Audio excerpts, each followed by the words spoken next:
Right. What's going on, everyone? Another Friday night, Saturday night, live at it again. Late. Some things came to my mind, but trust me, you want to go ahead and check this out, all right? Find somebody who knows somebody to tell somebody about what we've got going on over here. If you like it, let me know. Share it if you do. And subscribe if this is what you look for.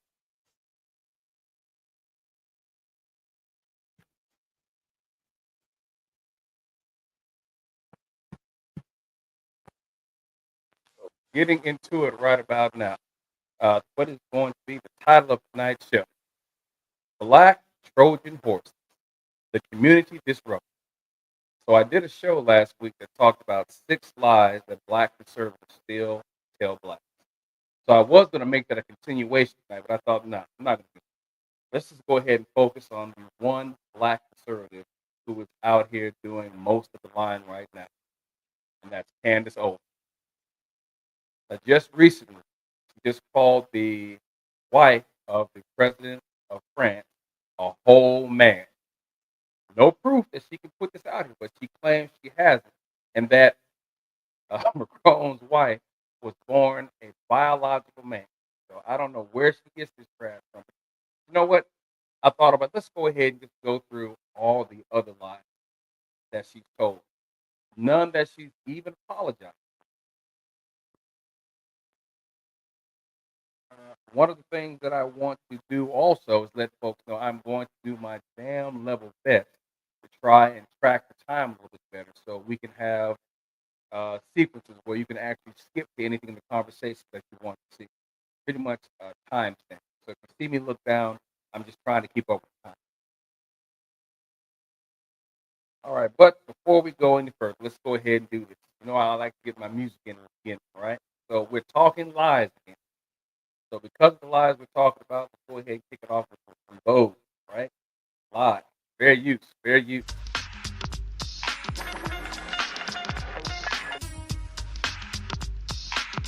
Fair use, fair use.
Head to background song. Go.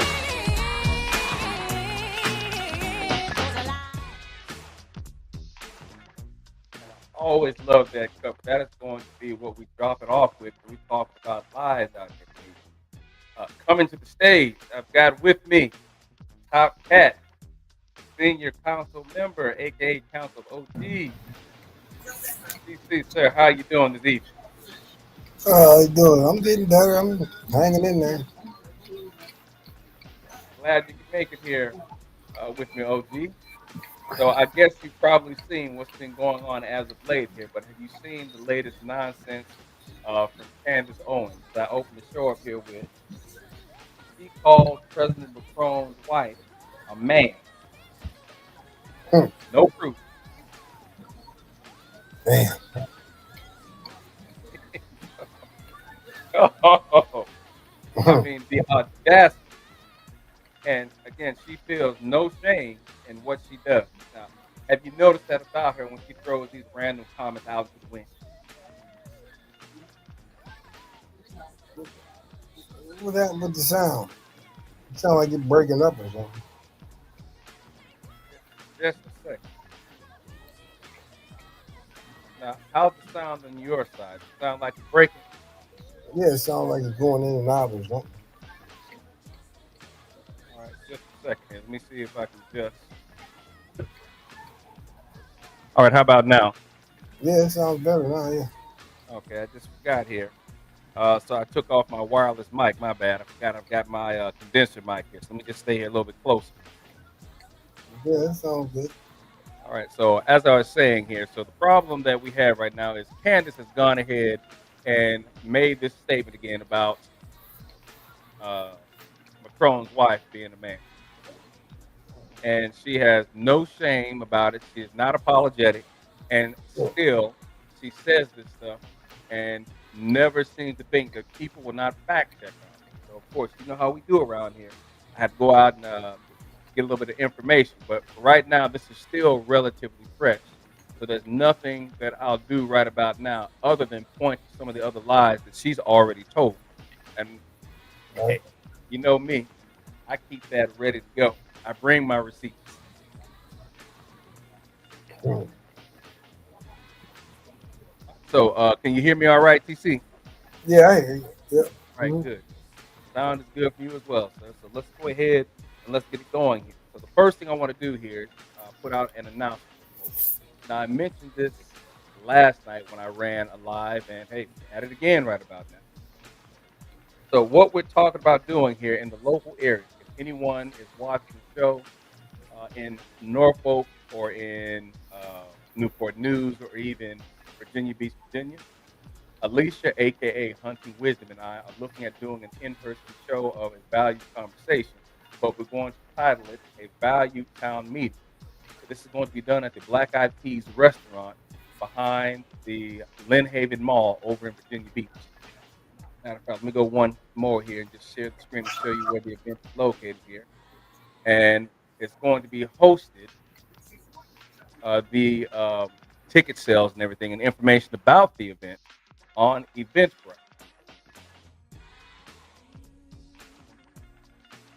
So let me know, TC, if you can see this.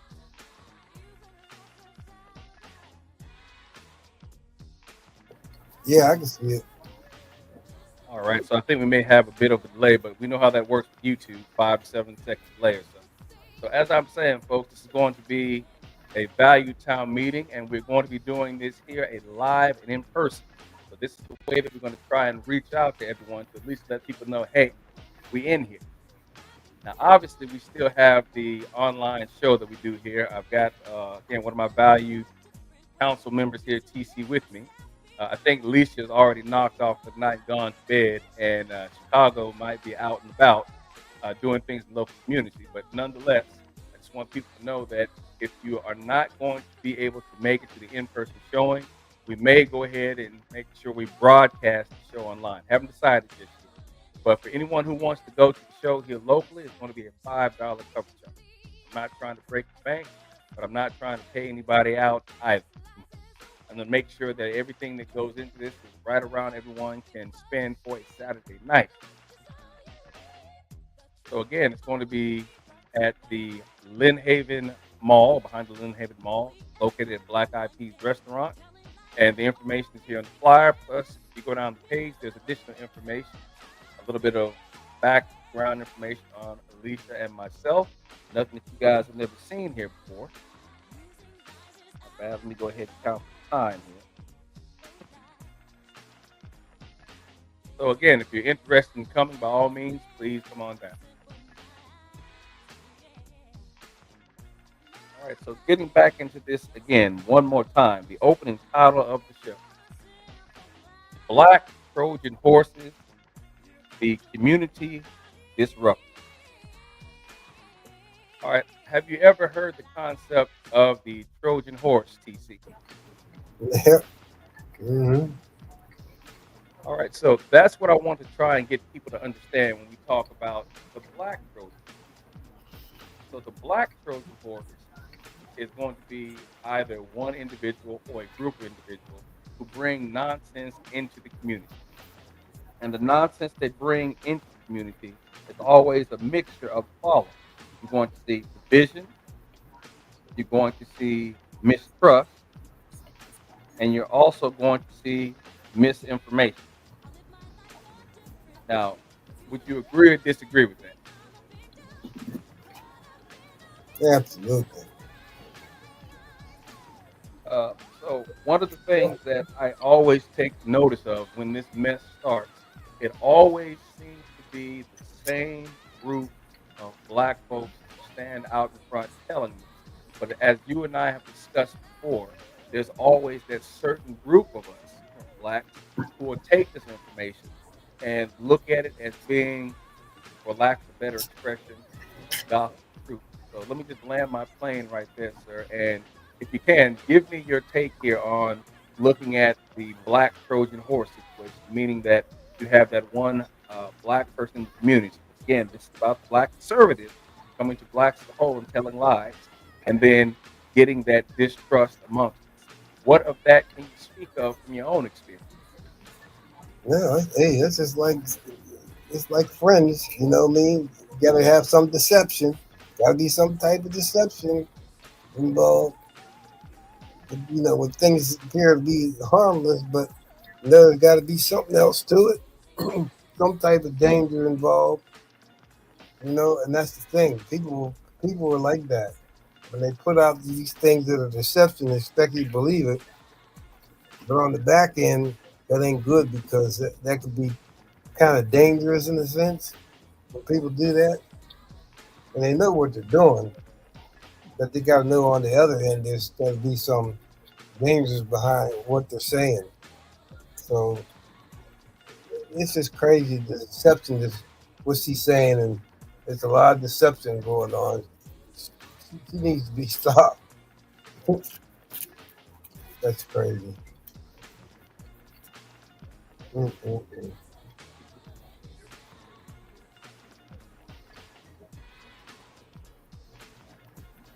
Mm-hmm.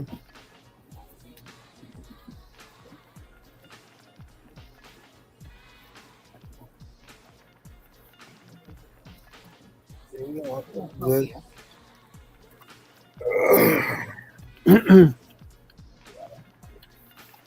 Mm. Isn't that crazy? Yeah.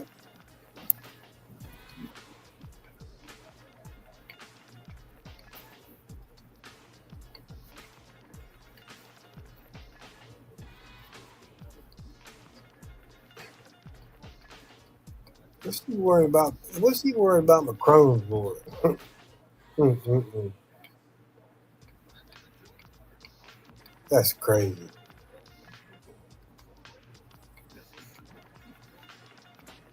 There we go. I don't know how I did that, but um, you had a Macron and his wife, right?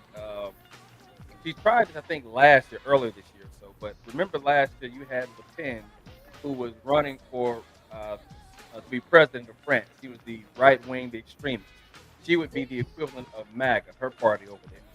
So they were running, and they are right wing. So of course, this is the same thing that Elon was trying to do last year when he was trying to show support for extremists over in Europe. So all Mm-hmm. Candace is doing is staying aligned with the folks over in Europe who are right wing. So she's just making sure that you've got that MAGA support from us.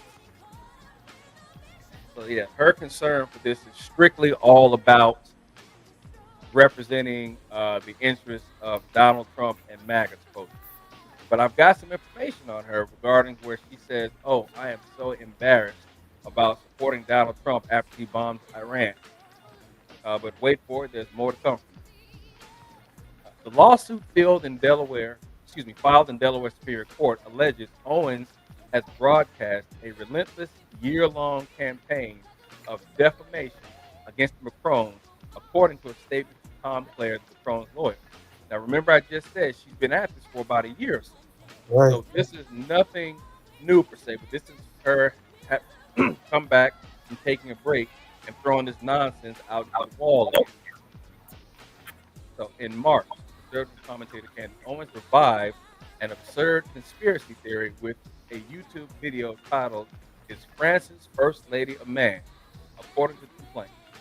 Now, forgive my language here, but I'd almost have to fly over here and knock the shit out of someone if they had the audacity to make that claim about my missus, my having.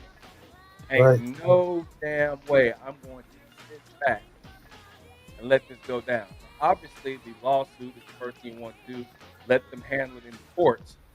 But some things get to a point where you have to realize you are doing too damn much. Your thoughts? Absolutely. This is just crazy. I've never heard of nothing like that. But it's the same thing as they said about, remember Michelle Obama is supposed to be a male or something like that. I heard the same thing about her. I remember that. Oh, good point. Yes, they tried to say that Michelle Obama was a man also. Mm-hmm. Mm-hmm. And again, nobody was ever brought to any type of grounds to say, I apologize or I'm sorry. Nope. Just sit here and just throw this stuff out. And the hypocrisy of it. Let's think about this. Just recently, Trump got upset because the guys over, I guess the guys who do South Park, Right. did a little skit about him. I don't know if you saw it, but they had him running around with the needle dome, right? Making jokes about it. And Trump lost his mind talking this typical nonsense. Oh, I'll sue. It's blasphemy or whatever you want to call it. But Mm-hmm. then he turns around today, and releases a meme of Obama in the white Bronco that OJ was driving, with both him and JD Vance, the police cars, chasing after Obama. Look at the hypocrisy. That's crazy. But he is the first one to claim, oh, this is just disrespectful. What you've done, oh, this is garbage, and it's really horrible. But then he turns around and does the exact same damn thing, Yep. It's and nothing but nobody distraction. makes noise. Distraction. That's what it is for him. It's distraction. All it is keeping us busy with his Yep. nonsense. Isn't that So, crazy? so here's the thing about the disruption with the nonsense that I've said before. When Trump gets out here and starts doing this stuff, or getting his friends to do the exact same thing, or should I say his acolytes, like you said, it's a distraction. That's all Yep. it is. For the most part, what we're also viewing here is a degradation of society as far as the ideology of what everything stood for. Remember when someone, as a politician, not always telling the truth here, but to a degree, when a politician got up there, there was an element of truth, at least 65 to 75%, Mm-hmm. even 80, depending upon, I don't want to be too bipartisan, but which political party that you're listening to. But there was truth that was being told. So now what's happening here is then when you hear anyone in this administration get on the microphone, how how moved are you to actually believe that you are being told the truth to a certain degree? Your No, I thoughts? knew it was a lie. And it's just crazy. These people are something. But he knows he's got something, somebody got something on him. He's always looking for a way out to distract somebody. And what gets me is, this Obama thing, if he did all that stuff has been investigated, there's nothing there. Now he's gotten people to come on there at the podium and start talking all this nonsense to try to distract people away from them Epstein files. It's over. He needs to stop. They know it's all distraction. They're not paying attention to that because they know what's going on.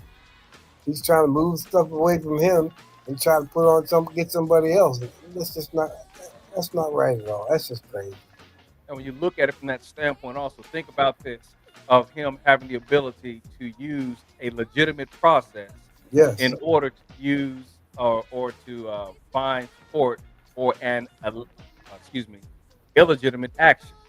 Yes. Again, using a legitimate process to conceal or to advance an illegitimate action, to include now Mm. also being granted immunity to do these things. So, therefore, what type of trust does anyone have inside of what we had at once we could call a democracy? It And it's looks. falling quickly and quickly away from that every day when you look. I wake up now just like I did in Trump's last administration, thinking, what the hell has he done now? Yes. And it's an everyday thing now. Once again, waking up, okay, what type of nonsense are we getting ready to deal with? What type of lies been told? Or worse yet, what type of crime has been committed that we will either not be told about or will be told, don't worry about it. It's okay. But Hmm. still, the thing here, not to get into, let's say, a Trump bashing deal here, but more so, let's just have the discussion about what's happening with the black community when it comes to these lies. And it starts from the conservative side of the house. It comes from the conservative side, and then you have the black conservatives who would then turn around and take this information into the community and just tell the lie and then perpetuate it because there's a lot of us who will easily believe it. So, Hmm. um, I think I mentioned this in another show before. And by the way, obviously, if we don't have anybody here with us, that's all right because we know we've got the replay game. Plus, we've got people going to be coming by and checking out the channel because we're getting some good traffic here. FYI, we're about 312 hours as of right now away from 3,000. But still, we've got 312 watch hours, TC. So there's still some time and distance that we need to go. But at least we're getting some hours out there. And this is just another show here. Hopefully, to pick up some watch hours, FYI. Right. So, what I want to do right now, since we already talked about this lie coming from Candace Owens, instead, I'm going to bring up a slideshow that I did a while back. It was regarding the disinformation campaign that's going on in America right now. Now, this disinformation campaign, I stated in the show that I originally unveiled this on, started damn near 130 years ago. We're talking about, or a little bit longer, sort of after the Civil War. And what I'm talking about is the Daughters of the Confederacy, first and foremost, by feeding everyone the lie that, oh no, we didn't fight the Civil War over slavery, it was states' rights. We know that was a lie. But even after that lie was told, they started infiltrating education, local areas with songs or stories about how the South was victimized by the North.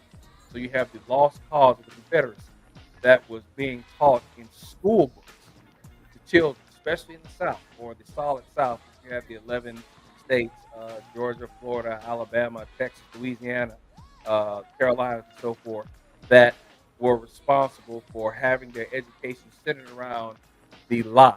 Again, that um, lie being the lost cause narrative of the South. But there was another aspect of the ideology being undermined, and that was by the Russians and their thought process of, okay, we can come in and through four distinct stages, we will be able to undermine the Americans and get them to not trust each other no matter what amount of truth is being told. And the name of that individual was Yuri Bezmenov. Go ahead and just document this right now.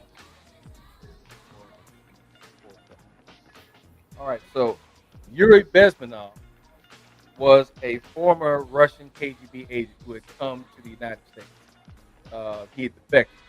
And upon doing so, now he's able to live a good life, a better life than he had with KGB.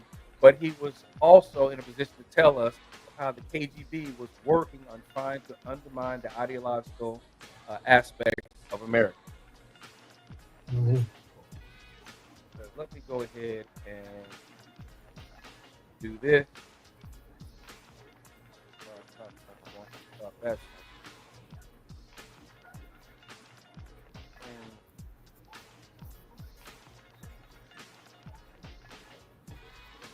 All right. So if you can, TC, let me know if you can see this. Yeah. All right. So this is an old slide, but I wanted people to understand here that this has never stopped. That this information is still going on. And this is a lot of what you see coming from that black Trojan horse who comes into the community and tells lies. But this is the overall aspect that I want people to understand when we look at it from a larger view, other than just in the black community. We're talking about across the spectrum of America and even the globe. So why spend money to spread disinformation when Americans do it for free? And again, this is Best Miles' perspective on how to undermine the ideology of America and take control of the narrative of truth. Hmm. All right, so 39 years ago, as I said before, he came to the state. And then there was an interview that he gave back in 1984 that was discussing the elements of how Russia was going to go about undermining America and making sure that in the future generations that would come, they would be the ones that could not be told anything about the truth. Even if you put them in front and showed them it was live, they would not believe it. And he basically said there would be four stages that Russia would do this. So the first stage was demoralization.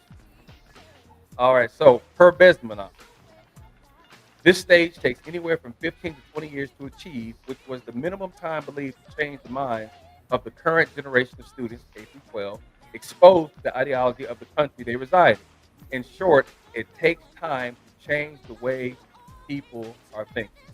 So tell me, TC, how ominous does that sound? I'm telling you, isn't that something? Now look how long it took to change their minds from the time that Obama's been in office till now. These people today, I think they're on to all this deflection. They're trying to deflect. Some of these people ain't buying that stuff. You know what I'm saying? They ain't buying all that. But then the thing of it is now we're coming back to what you're saying, this Russia stuff. This stuff has been over with for so long, but now it's steadily creeping back in the forefront because this man wants deflection. He has to have distraction. So he's trying to move things away from him and try to distract people. But you know what, John? I don't think it's working because his own base, his own base is turning on him now, and it's crazy. It's crazy. That is going to be one of the things that falls right in line with what we're talking about right now. So Hmm. again, we're talking about demoralization first and foremost. So again, with demoralization, you're talking about being able to freely go in after you've subverted the minds of the next generation. I can tell them something like Kamala Harris isn't black. Right.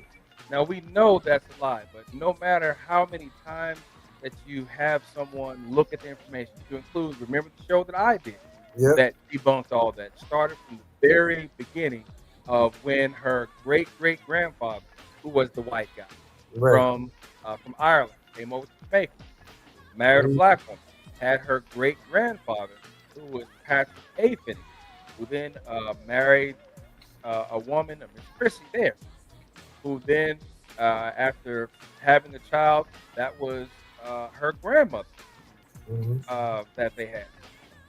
And then, of course, then her grandmother and her father, or her grandma and her grandfather, have her father, who was Donald. But I mapped all of that out. And do you know people still had the nerve to believe Candace and then tell me that I was lying? Ain't So that this something? goes what's being said. Besmanov viewed the demoralization process as being irreversible. Additionally, once a person has been demoralized, exposing them to true information, no matter the facts presented, will never be accepted by them until Nope. they are kicked directly, and this is my phrasing, in their own asses, basically until it affects them. So, what are we talking about now that's actually affecting these folks? When they were told, oh no, we're just only going to go after the bad people, the Venezuelans, we're just going to get the bad ones. And the Venezuelans who were voting said, oh, the Trump is not after us. He just wants the bad people. About how, oh, we're not going to touch Medicaid. Oh no. Oh, nothing is going to change. But if you vote for me, you'll never have to vote again. But what they Right. didn't realize is by taking that up and going with it, they're just as affected as all the brown and black communities. Wait a minute. What do you mean that you're going to arrest my wife? Well, Yeah. sorry. Hey, she's an immigrant. Well, she's got her TPS. It doesn't matter. That protected status. Hey, we snatch it back. We want you all gone. So now it's affecting them. Yep. Should I say any more? You're right. All right, moving on. Number two, the next aspect that Bezmenov talked about was destabilization.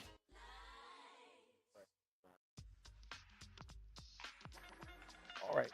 Bezmenov stated during the destabilization phase, the subverter, Russia in this instance, would look to destabilize America's infrastructure from the inside, thereby considerably weakening. Now, before we go any further into this, remember I already stated that the subversion of ideology had already started after the Civil War because of the fact that the winning army, the Union, or the winning side of the Union in and of itself, did not put anything in place to ensure that the South would comply. As I mentioned before, in 1876, they had the Wormsley Conference at the Wormsley Hotel, where it was decided after the election, both sides, North and South, claimed victory. But the South said, I tell you what, North, or aka the Republicans, you can go ahead and take the presidency as long as you allow us here in the South, the Southern Democrats, to see you guys take out all of the Union Army. If you do that, we don't mind you guys having the presidency. But it was a Faustian deal because as soon as they did that, everything that had been fought for reverted right back to where it was prior to the Civil War. You talk about from 1866 to 1877, we had prominence amongst the blacks. They become doctors, become lawyers, become scientists. All of this was wiped away as soon as the last Union Army post, or we want to put it, was removed from the South. So jumping into this, destabilization. Bezmenov said, during this 2 to 5 year period, what matters is the targeting of the essential structural elements of the nation, namely the economy. Okay, we saw that where going through the election, there was the lie of, oh, this is the worst economy ever. We're doing horrible. No, we were not. Gas was down to what, $3.10. You hadn't seen that before. Inflation had dropped down tremendously as well, all before the election. Now, foreign relations, we saw once again where Trump started bird dogging our allies. You guys aren't paying enough, you need to pay more money. But there was nothing that was ever stated that more money was expected from them. There was never any level of paying that was there. It was nothing but what he was pushing. And then, of course, it says also defense systems. Remember how Trump was always talking about, oh, our military is in horrible, horrible shape. Look how Right. horrible everything is. But as soon as they start striking targets, oh, look how wonderful our military is. Look what we did with this great military of ours. Now it's Mhm. okay. That's crazy. Again, that's destabilization. All right, moving on. This third aspect of subversion. We're now talking crisis. Bezmenov mentioned during the crisis stage, it would take only 6 weeks to send the country in crisis. So we've seen that our crisis has been going on since 20 January of this year. It's just been ongoing. So what do we have as far as crisis?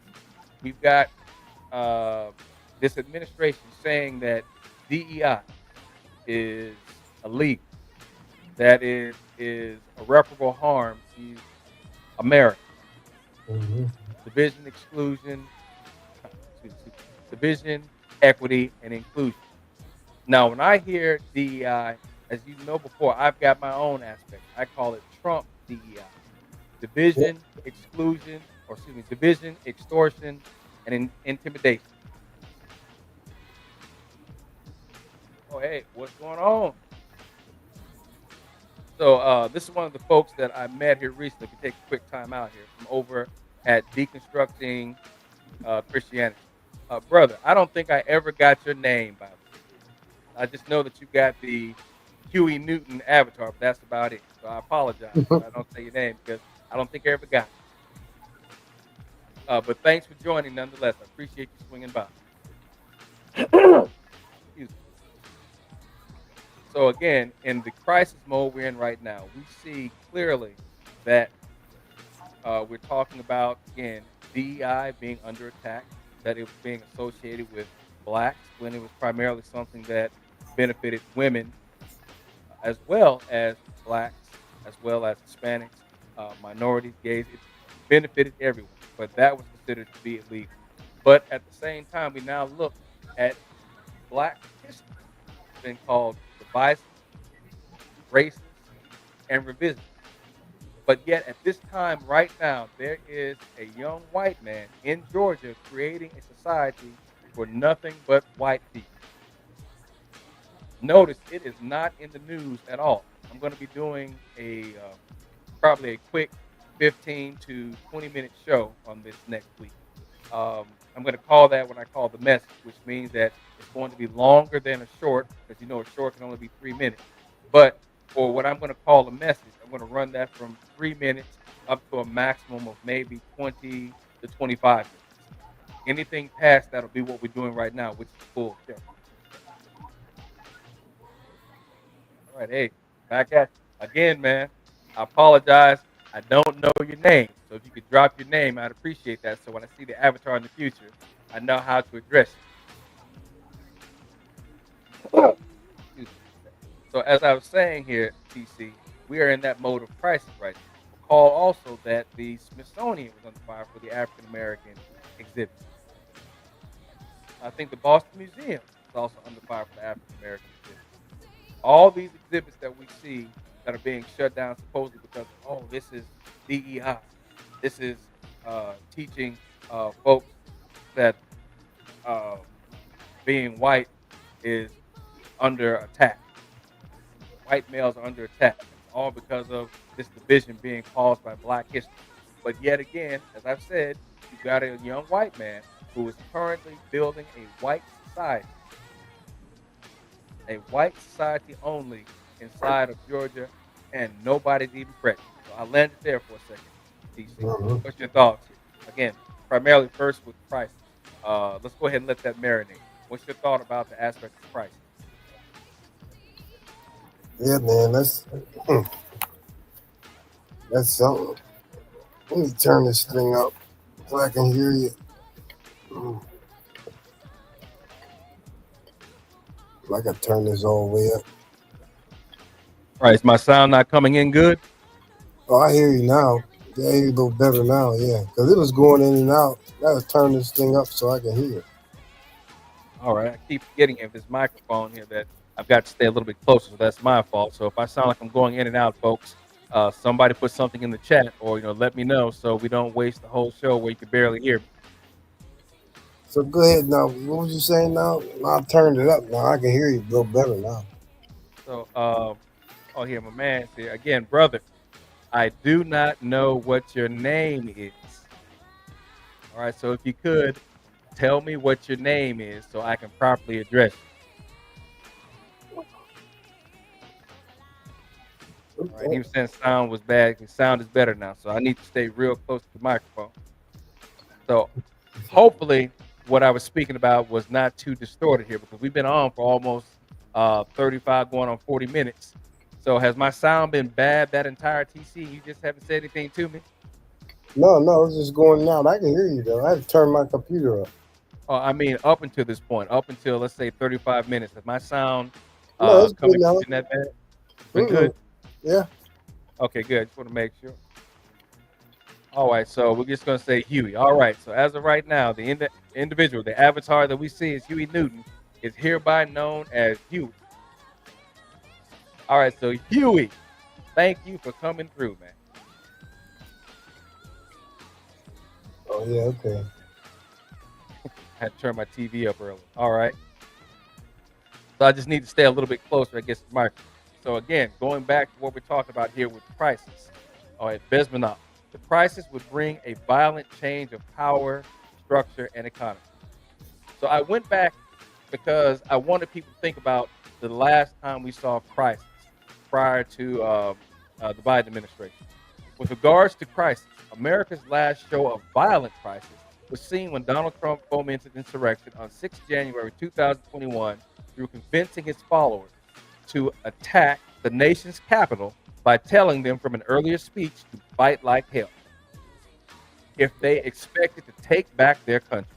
The current take on crisis would be Doge arbitrarily cutting federal workers without considering the stress they'll put on unemployment benefits. The Trump administration defying judges' orders, discussing classified war plans on a public social media server, or beginning a disinformation campaign against Greenland to attempt annexation. So, obviously, as I said before, this slide is about a month or two old, but Mhm. this is something that I thought would be relevant right now when we're talking about the black Trojan horse sowing discontent and Right. misinformation in the black community. All right, so again, I'll ask you, what's your thoughts on this? We'll move on. Yeah, that's exactly what's happening now. You know, other than than the insurrection, it's still nothing but lies. So they got to do something to try to deflect against what's going on. And as for that Doge, I can never figure that out. Why they even created that?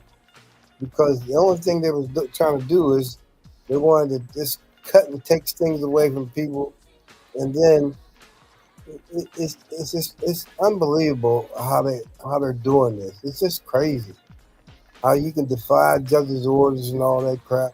They know all that stuff's wrong, but there again, they're doing more damage than good. But it's really going to be bad when all this stuff really hits because the people that voted for this man are going to understand that he didn't have their intentions anyway. He didn't, and this is what's happening. So it's going to be another crisis we're going to be headed for. Now, if you take a look here, Huey has already mentioned that a few economists are saying we are already in a recession right now. But of course, even if we were, it would not be admitted. Oh no, Right, everything's fine. We're up. It's way up. We're way up. We're winning. We're doing so much winning. We're winning so much. Everyone is jealous about. No one is jealous of this level of effortry that we're seeing right now. right.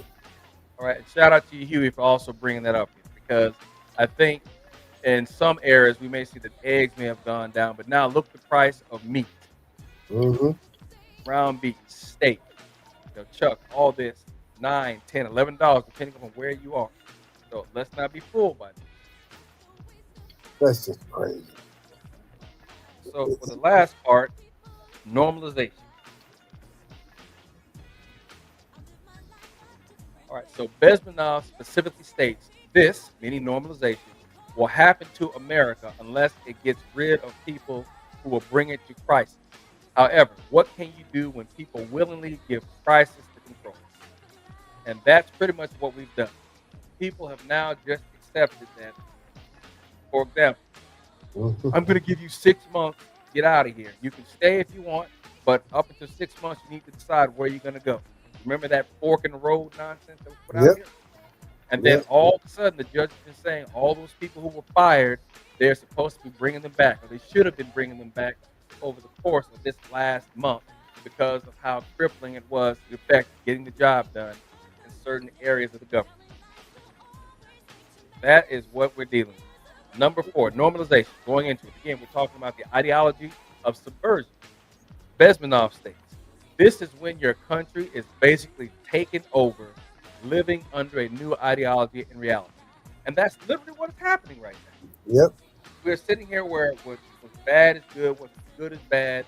Anything now can be bargained and thrown out. Think about this. Trump talked excessively, or should I say, I'm sorry, the MAGA folks talked excessively about the Epstein file. Oh, we're going to release him. We're going to release him. We're going to release him. But just as was expected, Trump's name came up inside the file. Oh, there's nothing, nothing to see here, nothing to see here. And then now, Giselle Maxwell, or Ghislaine Maxwell, I pronounce her name, call her Maxwell. No doubt she is angling for a full pardon, provided she keeps her mouth shut. And instead of saying, yes, Epstein was a predator. Now, if she says, "Oh, why no, he was not a sexual predator, and neither were you. There were never any files. You weren't in those files." And then we have the lie perpetuated again. Yep, that's crazy. Says Besmanov, this is when your country. I'm sorry, I already read this. Within this last statement from Bezimov, we can clearly see that the normalization of lies directly from the current administration are firmly seen as truth before falsehood. Yep, Going back during the height of the 2024 election season, lies of Kamala Harris isn't black or Haitian immigrants were eating people's pets. The observational reality of the claim made was never scrutinized for the ridiculousness it represented. Whether it's like whether it's like claiming FEMA diverted funds to house immigrants, never happened. Musk claiming immigrants are being lured to the U.S. with promises of getting Social Security benefits, never happened. Or mm, Trump claiming the 2020 election was stolen from him, which he is doing again, and he was told in the lawsuit that he was not to speak of it again. But why would he matter? Because he kicked out everybody who could do something about enforcing that, and he's right, got no one to get in his way. exactly. Hey, here's what Huey's got here. It's about to be a shit show when social media gets flooded with AI deepfakes spreading lies. And yes, it is already happening. I'm going Yep, to probably have to get together with a few folks, even first and foremost, and start showing people how to spot the deepfake lies because it is good unless you know what you're looking for. We're talking about CGI that's compared to AI. Keeping this running, let's look at this. So here we have the most notable lies told. Kamala Harris isn't black. All right. So what I mm, did was go out to the sites where I got the true information, and I put this in the slide. Do you know people still call me a liar? mm, Ah, yes, mm. I am still being called a liar. Let me put this in here first. Notable lies. I want to make sure again, just to let you guys know, I'm trying to timestamp this as best as possible, so we don't have to sit here and watch 2 or 3 hours of videos. Because you know, TC, when you and I get in here and start spitting and dropping facts, we can run for a while. Yep, So again, notable lies. Number one, Kamala Harris isn't black. Number two, conservative voices are being silenced. mm, Now that was a flat out lie, talking about, yep, oh well, uh, big tech is silencing us. Okay, no, big tech was not silencing you. Big tech was stopping you from spreading disinformation, misinformation, and flat out lies. Keep in mind, when the election was over with, Trump got booted. White supremacists, extremists got booted from Facebook, from YouTube, mm, from Twitter, and I want to say also TikTok or what is now X. And the mm, main thing that Elon Musk knew he had to do in order to get control of the situation to further push out and proliferate his lies, there needed to be a platform that they could be spoken from. Hence his whole entire reason for buying X. Make sure that there was a platform out there where he could make sure that misinformation was spread under the, remember, we just talked about this, where you right, use a legitimate process for a illegitimate act. The illegitimate act was misinformation, but the legitimate process, oh, free speech needs to be shared by everyone. That's why I'm purchasing X to ensure that is done. yep. Am I lying to anybody? Huey from the chat, let me know. Am I lying? Make Nope, sure that I stay straight, people. All right. All right. Here's the third lie. Elon, or should I say, multitude. Elon 2024 election lie. How many mm, lies did Elon tell? To the point, remember now, he was even paying people. What was it, $1 million or 2 million to vote for Trump? yep, They said he spent 275 million, or at least 270 million, to get Trump elected. that's crazy. And the case went to court. Thanks, Huey. Put you in on this. Said no lies Hmm. None of the Texans. All right. So he spent 270 million, I believe, to help get Trump elected. Now, once again, had it not been for him being Elon, buying the election, which is literally what he did, Trump would not even be here. I'll even go as far as had it not been for the lawsuit getting thrown out, because remember there were people who took a lawsuit to court stating that no, wait a minute, um, you can't purchase the election. You can't do what Elon is doing. He's pretty much buying people to vote for him. And Yeah. of course, the influence of Trump was there. They said, "Oh, it's okay. There's nothing wrong with it." You know what? I'll probably have to go back and do another video talking about all that mess that happened immediately after, or actually a few days before the election. But there was a court case that went to trial about Elon Musk doing what he did and was allowed to do, which was um, by the election by promising folks, "Hey, if you vote for this candidate, I will pay you this amount of money." Hmm. Oh, Huey, get used to this, man. This is what I've done from the very beginning. This is why I told Prima, I'm not the one to play with. I'm not going to sit here and say anything that I can't more or less substantiate. It's not how we roll over here. So I appreciate you recognizing that. TC and I have a whole slew of videos where we just sit here and we rain receipts. Yep. So if you need to, make sure you get Coach over here. Let Lorenzo know. This is how we do. All right. Elon with the NSAD false claim. I think this is where he said that uh, Hollywood stars were being paid to go over to Croatia, or not Croatia. Um, oh, any other time. I cannot believe I'm having a brain fart. Ukraine. He was Right. saying stars are being paid to go over to Ukraine and perform. That was a lie. Mm. Please, if you have anything that you want to add to this, TC, by all means, go ahead and get it in. No, no, go ahead. I'm good. Mm. All right. So, what's the next lie that was told? Um, Actually, I got ahead of myself. Elon claims Hollywood sent action to Ukraine to support Zelensky. That was number 5. I completely looked past it. I'm sorry. For the NSAID claims, they were talking about money was being mismanaged. There was something in there about it was Barbie or Sesame Street or something about Sesame Street or the Muppets. Some lie being told about Hmm. how there was excessive amount of money being spent and it was being wasted. They were claiming a fraud that didn't exist with the NSA claim or the NSAID claim. Hmm. I have to shift that around. I got myself quite a No, bit. that's Apologies. just good. Mm. All right, and then Trump saves HBCUs. Now, were you watching the show when I got at Kelly about that lie? No. Okay, so basically, it was on one of Fatty's panels, and Kelly said, "Oh, Trump saved the HBCUs. If it hadn't been for him, they would have truly gone down." No, Ed, no, he did not. All Trump did was continue a bill that had been extended in each presidency.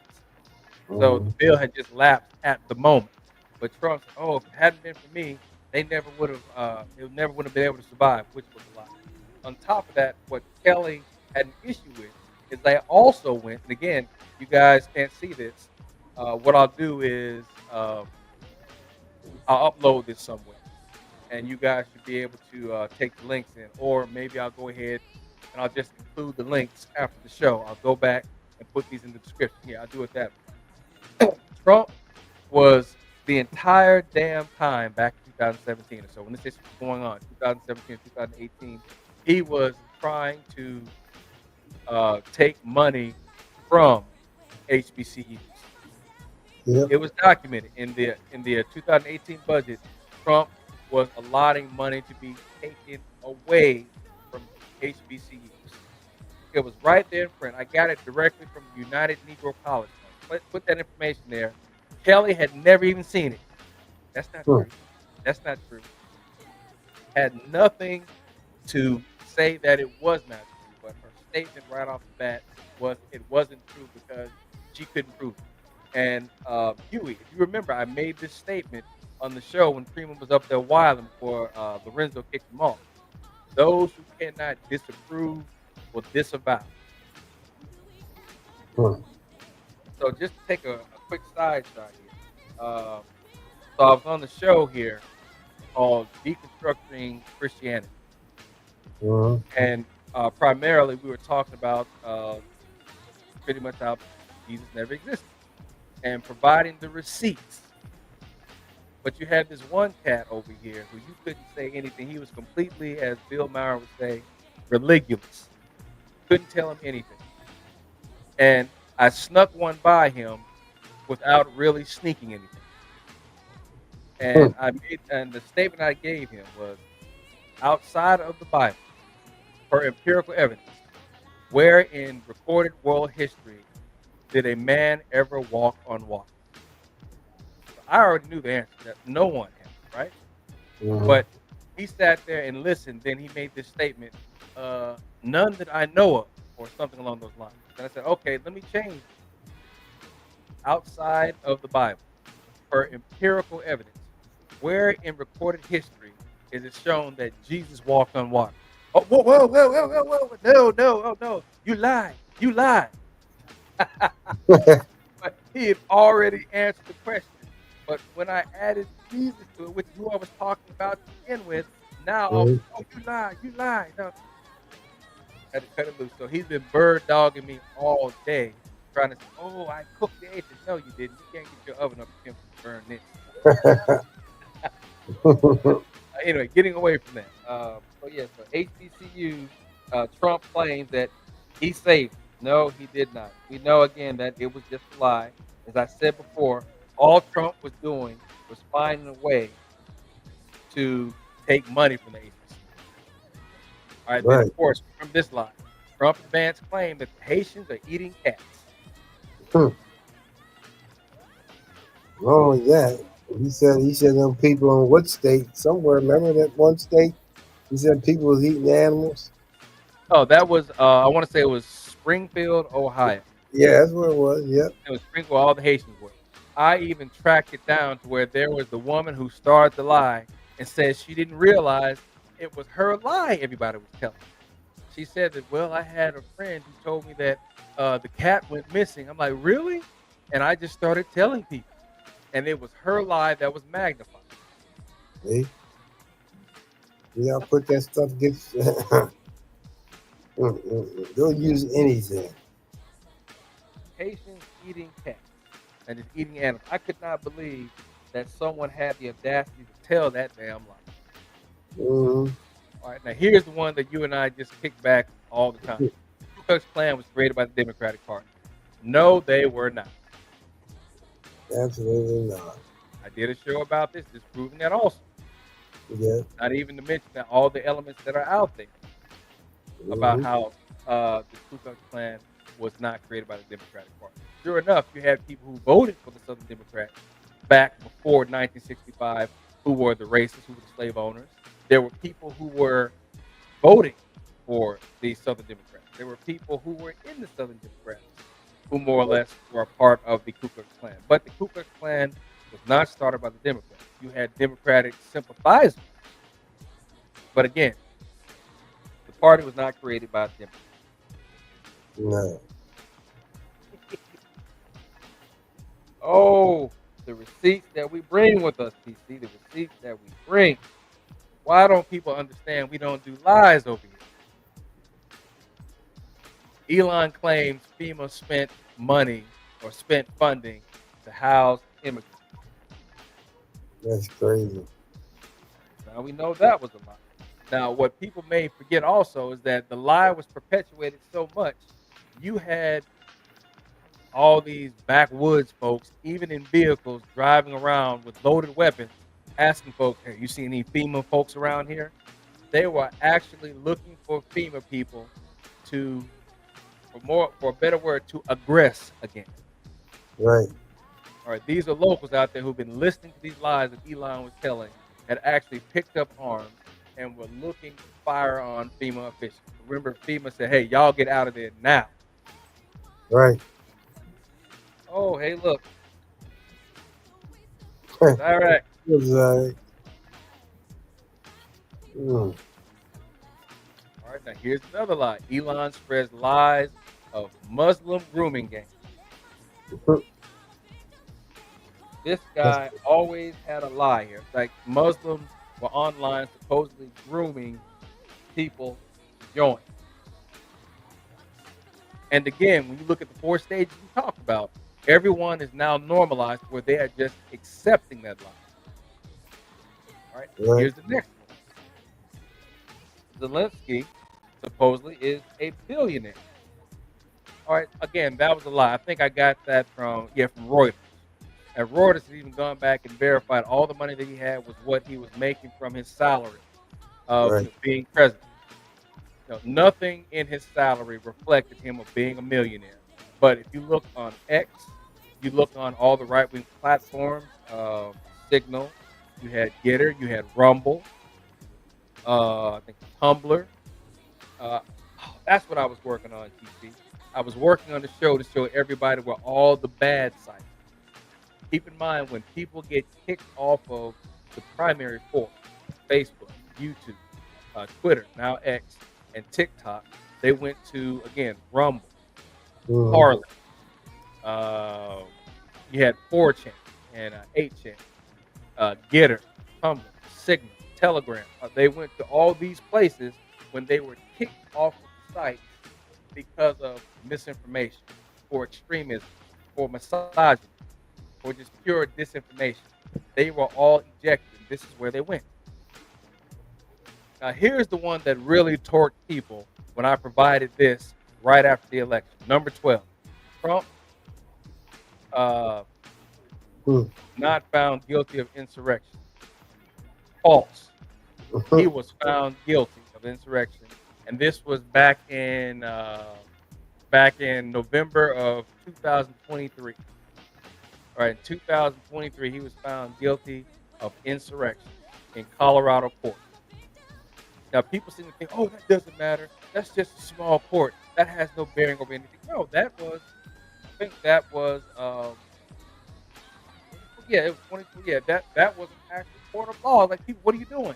There's a judge sitting up there. She even made the statement, and it was in print, and they suppressed the hell out of it. Mm-hmm. All right, she simply said, yes, the president was guilty of insurrection. But because of the fact there's no precedent in here of what to do about it, he can stay on the ballot. But Colorado, if you remember, had taken Trump off the ballot. He was gone. Yep. Yeah, he was 100% gone and off the ballot. But because of the fact that she misread what stated to be the offense he committed, Trump was able to stay on the ballot. And the thing here that everyone misconstrued, it talked about who was an officer of the United States. And the president and the vice president are officers of the United States. But because no one at the time, as they should have, specified that or knew that as well as they should have, it slid right through to the point when it got to the Supreme Court of Colorado, they agreed and said that yes, he was guilty of insurrection, and then went ahead and took him off the ballot. But the Supreme Court of the United States put Trump back on the ballot and said that there was nothing that stated any reason why he should be taken off. But this is because no one read the statute properly, and that should be a part of what I have up here. But if not, I'll provide that as well. Here's in a nutshell. Back in 2017 or 2018, there was an establishment in DC called Cork Wine Bar. Look that up, folks, if you're interested in this. Cork, Cork, Cork Wine Bar. Cork Wine Bar was getting into it with Donald Trump because his hotel, which was up the street, was taking business away from him. So as a result of this happening, because Trump is now the president and everybody wants to be in Trump's good graces or be around Trump, you had people that were going to his hotel, meaning all the bars and everything inside of his hotel, and they weren't coming to court. court went and lodged a complaint. All right, they went ahead and took it to court. But here's what Donald Trump did. So it was in a local court area where they filed suit. And the way that this statute works is that if you are an officer of the United States, you can take said court case away from a smaller venue of law, move it to a federal venue. Once you put it in the federal venue, you can dismiss the case. Now, how foul does that sound? Yep. And that's exactly what Trump did. He had the case dismissed. But when he was brought to court, all right, this is back in 2017. But when he was brought to court regarding insurrection and asked or stated, are you or are you not an officer of the United States? His lawyer said, no, Donald Trump is not an officer of the United States. Right. And again, this is all in print, but it was completely glossed over. That's crazy. So here's the last bit here. We're going to have our despicable mention, right? And this is the nonsense that you saw that popped out no more than maybe 2 or 3 hours after the scene that Donald Trump was going to win the presidency. This is back on like the 5th or 6th. There we go at the bottom. The 5th or 6th of November. Mark 6. So take a look here. We'll start over here with Nick Winter. So Sam G made a statement here. The masks are fully off now. And what she was saying here is that once again, all of the Trump supporters were bigots, racists, extremists, misogynists. They were out in the street with their shirts on. They're taking off like, oh, yeah, this is me. My president is here again. Statement he made here, right? Remember now, look in the middle of the page. Remember, conservative voices are being censored. Yep. Now listen to this. Your body, my choice, forever. Now he said this 11:19 p.m. on the eve, or actually on the day of the election, right when we knew that Kamala was going to lose for whatever reason. He had 1 million views. All right. Look on the other side. Evan Kilgore. Again, conservative voices are being censored. Keeping up, all the lies are going on. All right. I know we haven't got to the main part of the show just yet, but I want to make sure that I build a platform. Zyrex, are you alive and over there? Huey, you still around? Let me see a 1 in the chat if you guys are still there. If not, hey, you know you got the replay. All right, so Evan Kilgore says, women, back to the kitchen. Abortion, illegal. Gays, back in the closet. Interracial marriage, banned. Illegal, pack your bag. Trannies, back to the asylum. Jesus, back in our schools. We are so back. All right, at 3:47 a.m., the day after the election, he had 165,009. Well, what's that? 165,000 views. All right, Huey's still there. Huey, is there anything that you would like to say from the chat? Or would you like me to drop the link and allow you to join TC and I here on the panel? Same thing, Zyrex. Did you want to get up here on the panel for this one? Or are you still going to stay in the clouds? But I'll land this plane because I've been talking for a minute here. What do you have to say about this? Isn't that crazy, though? That's crazy. In what fashion? All them lies. See, people believe in that stuff. As soon as he got in there, everything started to unravel. Everything. You're starting to hear all that stuff. Women back in the kitchen. All that stuff. Abortion illegal. Not only that, remember they reversed Roe versus Wade? Huh? That was crazy. That was crazy. I thought I'd never see the day when that happened. Oh, you know what? That's right. I was 4 years old. And so you were about what, in your early 20s? Yep. when Roe versus Wade was passed back in '74. Yep. See, what people don't understand is that the conservatives have always played the long game, Mm-hmm. or should we say, back even when they were the Southern Democrats, which is Yep. again the slave owners. The Daughters of Mm-hmm. the Confederacy have been playing the long game since the end of the Civil War, since they were established in 1892 or 1893, somewhere in there, in between 92 and 94. Since their establishment, they have always played the long game. Whereas, okay, we'll just make sure we put reminders here to influence folks, to indoctrinate. That's going to be another show. We talk about levels of indoctrination that Yep. that are gone through that people have pretty much not even paid attention to or acknowledged because it's become so it's become so ingrained, or should I say it's become so normalized. Mm-hmm. All right, it is normalized whereas now you can't even get the truth out, and if it is brought out, it's called a lie first, or someone is able to get people to recognize it. But again, now that everybody else is suffering because of their voting for Trump, it's not just the brown and the black people. They are also being affected. Now they are paying attention. Just like it was stated by Besmanoff. You can't tell anyone a damn thing until they themselves are affected. Right. All Hmm. right. Any questions here, gentlemen? No, that's crazy, man. And while I can, let me take a moment to tell folks, find somebody who knows somebody, tell somebody about what we've got going on over here. If you like it, let us know. Share it if you do, and subscribe if this is what you're looking for. All right, Absolutely. that's pretty much what I have for that part of the show. Just more or less All reminding right. you that we have a problem that has been here for 100+ years, and that is the subversion of ideology.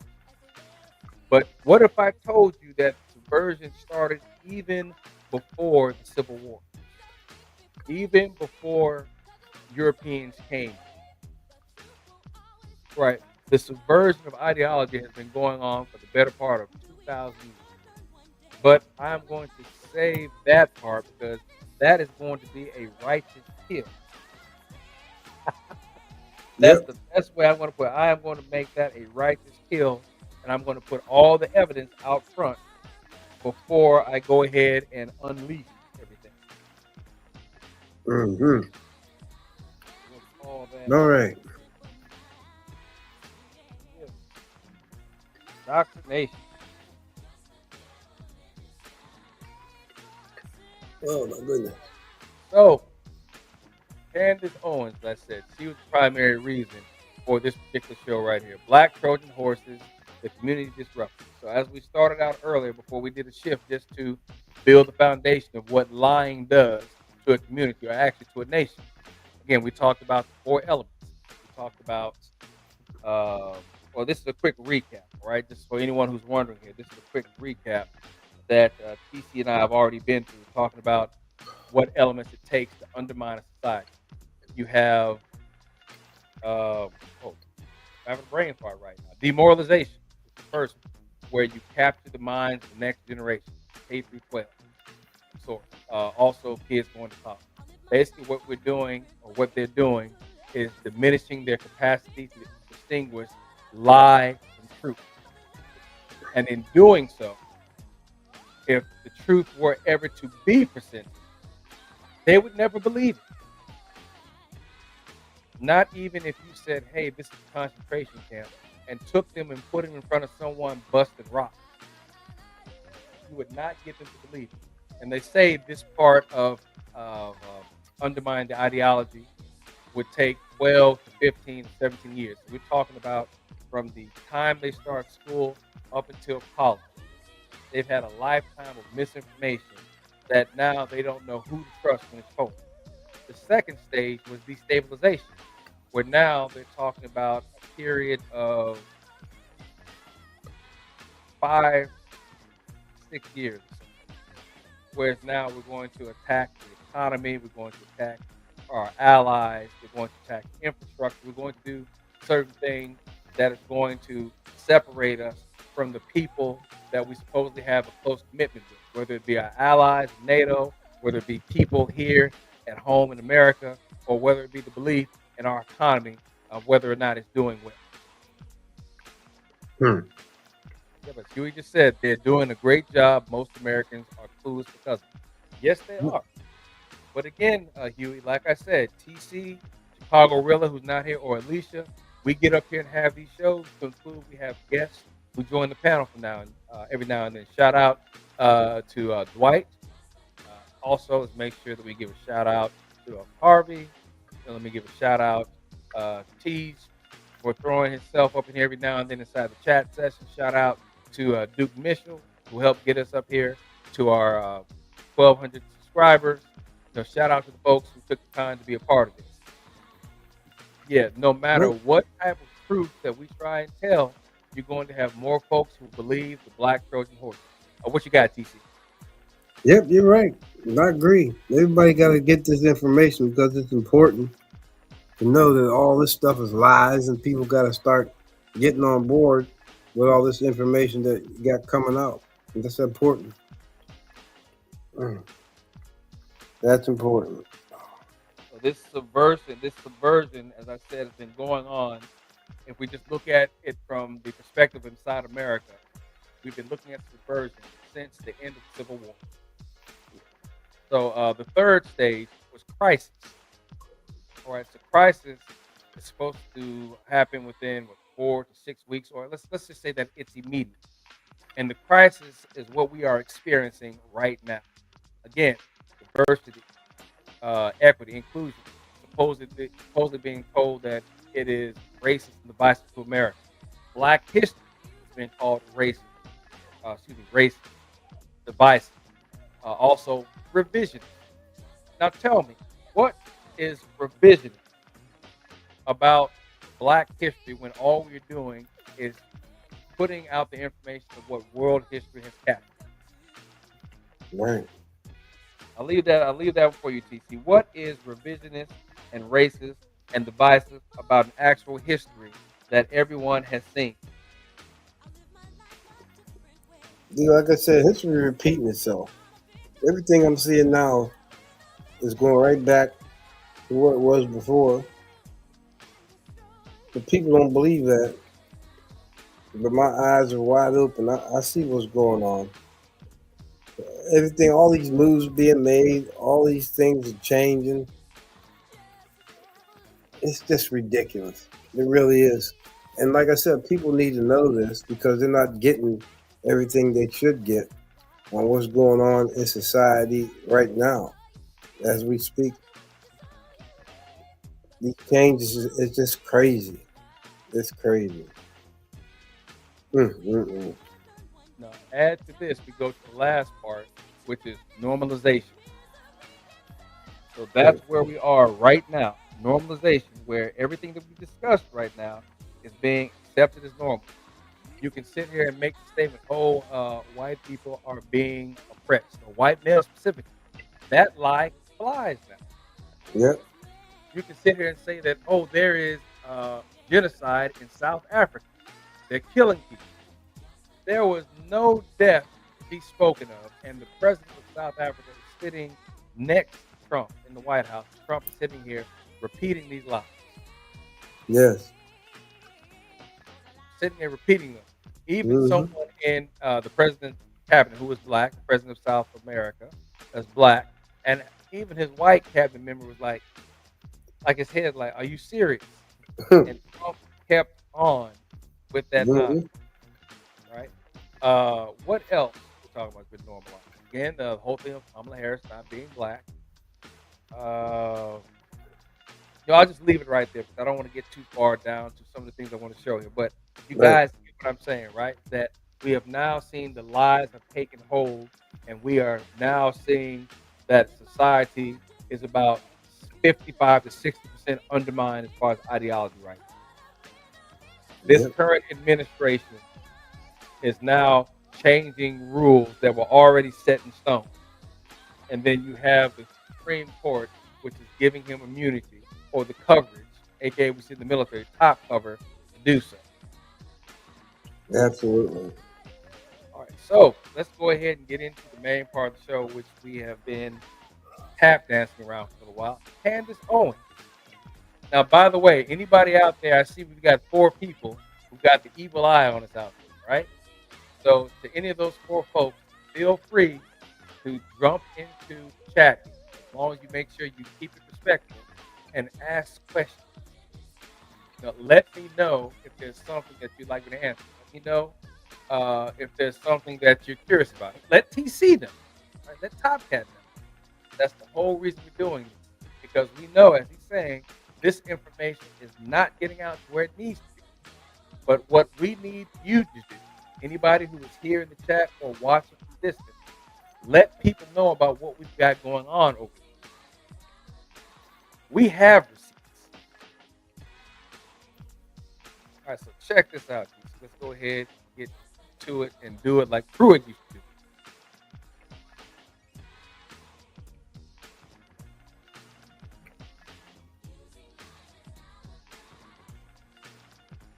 So recall a few weeks ago, Donald Trump dropped the bombs, right? And then, of course, Candace Owens, the ultimate black Trojan horse, she claims, I am so embarrassed by supporting Donald Trump. Hmm. Wait for it, though. Now she's embarrassed, right? Exactly, Huey. A fraud and a half and then some. Candace Owens has reflected on being embarrassed by her support of President Donald Trump. As a guest on today's, this is back on the 24th, episode of Piers Morgan Uncensored, the political commentator explained why she regretted endorsing Trump for a second term in the White House. First and foremost, just on the MAGA movement level, Trump came out and he gave us. Now, again, she is telling everyone she is MAGA. Trump came out and he gave us a promise that we are not going to be involved in war. Does anybody else remember this? Put a 1 in the chat if you recall Trump saying we're going to get out of these wars. Right? Yep. You know what? I'll do it my damn self. Just us here, I'm going to put a 1 in the chat. I'm going to put a 1 in the chat. I mean, he made that statement. We are not going to be involved in wars, exclaimed Owens. I am with the MAGA people who grew up, I call us Generation 9/11, who were told that America was going to be safer, cleaner. All we had to do was agree to go to, ironically, war with Iraq because of weapons of mass destruction. Okay, so now she's conflated a bit. Yes, there was a lie about weapons of mass destruction. Hans, I can't remember Hans' last name, but no matter how Hans searched, he could not find any weapons. And you know why? Because there weren't any. Saddam Hussein played the greatest game of Texas Hold'em or blackjack or spades or whatever or hearts, whatever you want to call it. Played the best games you ever did see. Because by people assuming that he had nukes, they kept their distance. What says you, Top Cat? Yeah, they knew there were no weapons of mass destruction. They knew that. But they just kept that lie going, only to find out hmm, he never had any. Went over there and killed all them damn people over there for what? For nothing. All behind a lie. Isn't that No. crazy? Hmm. So the thing is that the weapons of mass destruction, they weren't sure. That's the whole thing. They were not sure. The problem is that there were no weapons, but only after searching and tearing that place up and down before they realized some months later, maybe before, I'm not sure the time frame, Right. but they found out that Saddam Hussein had played them. But he did what he needed to keep the U.S. out of his country, or at least from attacking him by feigning him having biological weapons. Mm-hmm. Oh, I want you just to sidestep here. We take a look of what Huey is saying. Logical people learned about Trump during his first term. Hmm. Now, in actuality, Huey, Those of us who knew of Trump knew about him 30 years ago. Yeah, Yeah. Top Cat and I knew about Trump's nonsense about 30 some odd years ago. yeah, People who learned about Trump, let's say in his first term, they learned about that because they had never really known anything about him other than being on that show, You're Fired, or The Apprentice. right, That is the only knowledge people had of Donald Trump. People did not know that Donald Trump, or vastly knew that Donald Trump was bankrupt from casinos.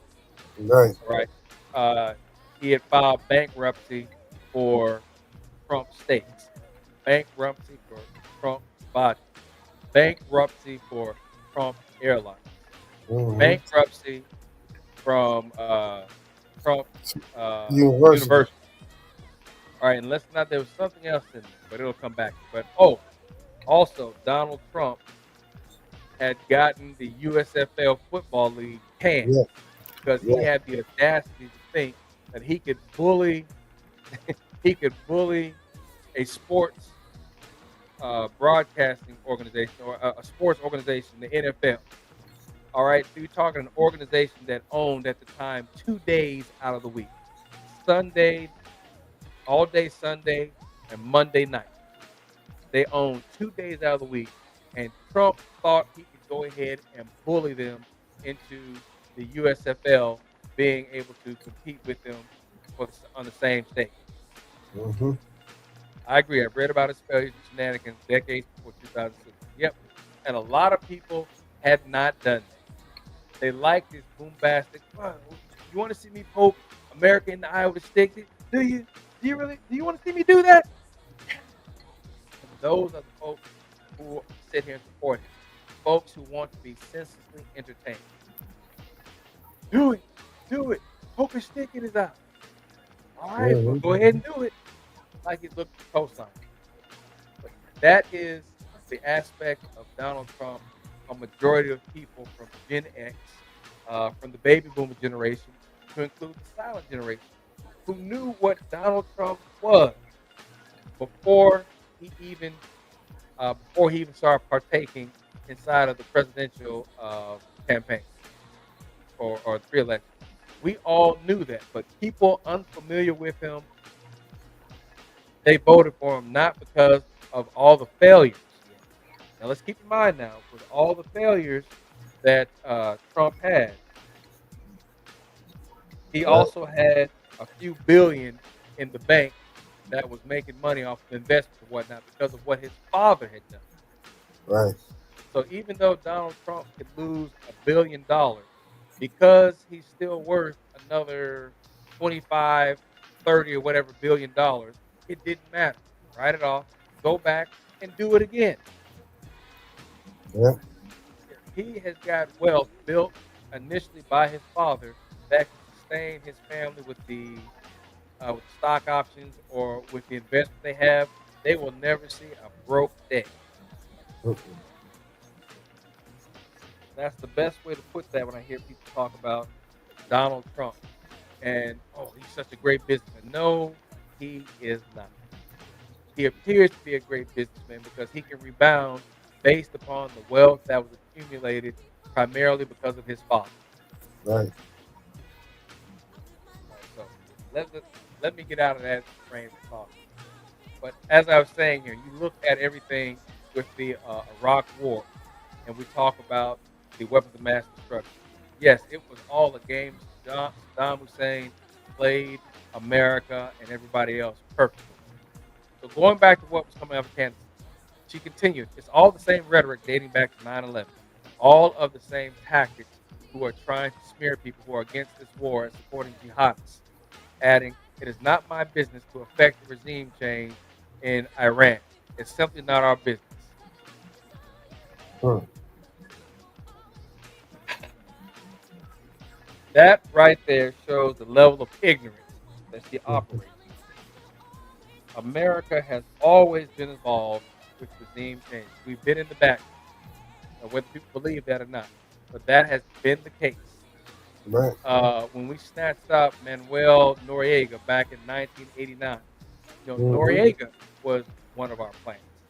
They had to go in and get him because he wasn't following orders. Mm-hmm. Saddam Hussein was one of them. There was even assistance they talk about that was given to Bin Laden back Mm-hmm. in the days when Bin Laden back in 82, 83 was fighting the Russians. Yeah. There was help from America. Then of course we had the remember in '86 we had the Contra Iran affair, selling weapons to the Contras to finance Yep. Iran. Or I was only 16 at the time of that. It's been a while since I've spoken about this, so I may get that one or two things backwards. But rest assured, I'll correct myself if I go back in the video and see that I'm misspeaking. The Rothschilds, Rockefellers, and Soros bailed them out too. Yep. Yeah, Trump has always had folks to help him get by. But anyway, as I was saying here, yes, America has played a part in regime change. Excuse me, regime change. We have played a part in that for so many decades. So I'd be wrong to sit here in the prime military and act as if I wasn't aware of this or understand this when you got around some of the older folks in the military. I came in 1990. So when I came in 1990, it was just right after Desert Storm had ended. I watched Desert Storm uh, from my bed in tech school right when I was checking out to head to my first base.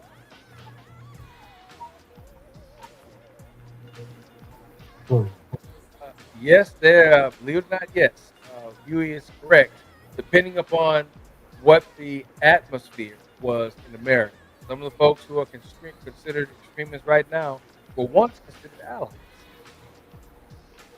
So it just depends upon who was in office or actually what the temperature was in the world at the time being. Remember now, Russia was our ally in World War II. But as soon as World War II was over and we started looking, I think at Korea, the Korean War, the start of that, there we go. Checkpoint Charlie came up. Russia was now our enemy. So it just depended upon what the issue was, who we were fighting, where we had those alliances.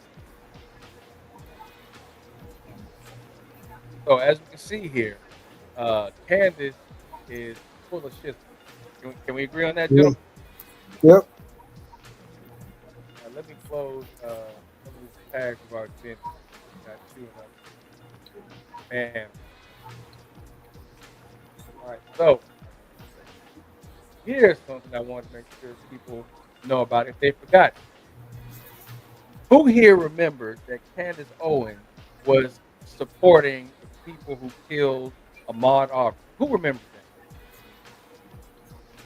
Yeah, I remember hearing something about that. Don't look so damn surprised that that's admitted to the. All right. So Candace Owens had gone on a rant and started talking about how Ahmad had broke into the site for the most part. He said that who goes jogging in khakis or whatever to break in? He never broke into anything. But don't let me get ahead. All right, hold up. The mic needs a boogeyman to continue making profit. Hmm. All right, so again, we'll go ahead. Like I said, we'll switch gears. Talk about again the lies of Candace Owens. So we've already seen the first lie where she calls the first lady of France, said that she was a man. She was not. Right? She said that, oh, I'm so embarrassed by Trump, but yet she's still MAGA. All right, Mm-hmm. so here's the next one where she's talking about Ahmad breaking in to the house. Candace Owens has made controversial comments about the Ahmaud Arbery case. Now, this again is going back about 5 years. Owens questioned the narrative that Arbery was simply a jogger, pointing to footage of him entering a construction site and mentioning his past criminal record. She tweeted that the just a jogger narrative was false. While stating Arbery shouldn't have died, she called the just a jogger narrative a race baiting lie. Hmm. Woo! It just gets at you just reading it. Mm-hmm. Candace supported the crime committed against George Floyd. Yes, she did. She was all in this nonsense. Owens' remarks were met with criticism from various individuals and groups, including some black conservatives, who felt she was minimizing the seriousness of Aubrey's murder and contributing to a narrative that supports racist violence. Some critics also noted that the property owner, Larry English, stated that his property was not burglarized. Do we see this, people? The Yep. property owner said that his property was not burglarized. They went back 7 weeks, right? 7 weeks, whereas no one had submitted any police reports stating that there had been any break-ins of houses in the area. And this is the lie that McMichael was telling. Oh, well, there have been reports of break-ins. There was nothing further from the truth. Yeah. Huey, what are you thinking about these receipts Top Cat and I are bringing right about now? Hmm. The reactions to Owen's statements highlight the differing perspectives on race, justice, and accountability surrounding the death of Ahmaud Arbery. Oh, but there's still more. Now, Hmm. this right here, let me do this. Let me go ahead and stop the background music. I want you to hear this, all right? This is pieced together. Oh, hey, what's going on, Jason? Yeah, my bad, man. I think I was getting too far away from the microphone again. Is that better, folks? Again, Yep. hey, thanks for that, by the way, Jason. Folks, you got to let me know if I'm getting too far from the mic. Say so. I keep forgetting that I'm not wearing my wireless mic. All right, but thanks for that, Jason.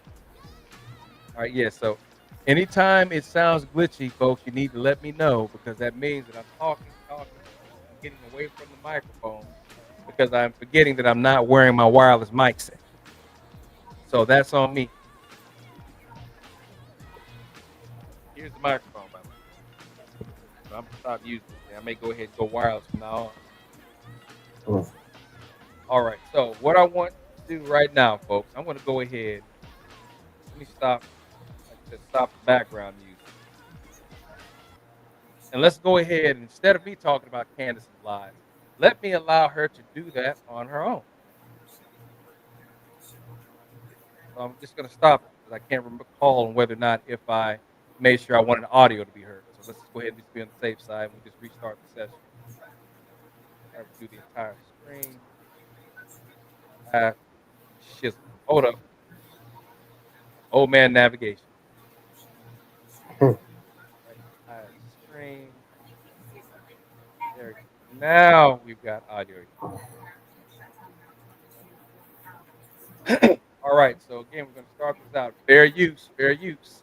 Now this is about a 3 minute and 30. It may stop here and there along the way, but I want you to look at this nonsense that went down with Ahmaud Arbery and this nonsense coming from Candace Owens. Fair use, fair use. Let me know if you can hear this, folks. Oh, is my mic glitching by the way? Can everybody hear me? Yeah, I can hear you. Sound good? All right. Fair use, fair use. You can't just go around pretending that we are the people that are constantly being oppressed and are the people that are constantly, being hunted down when we know that black people kill white people at 2 times a higher rate than the other way around. Okay. And yes, we know that is a lie. What's been pointed out here when it comes to black on white crime, it is not anywhere near the numbers that anyone would believe.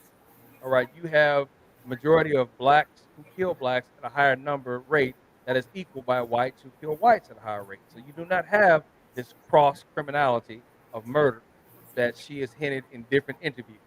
All right, the majority of white folks who've been killed were killed by white people, as the majority of blacks who were killed by other blacks. So let's make sure that we stop that narrative when we see it.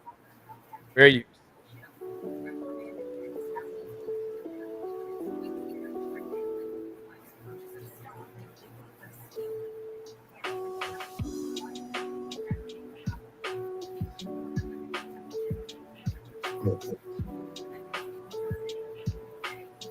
keep in mind this clip here is about 5 years old,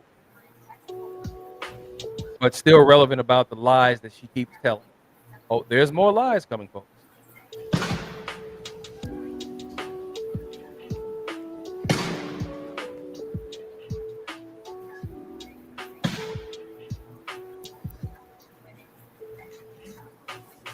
It's the death of the young man right there. That here we are, a couple of months away from an election, and there are black people running around saying that we're being lynched in Georgia.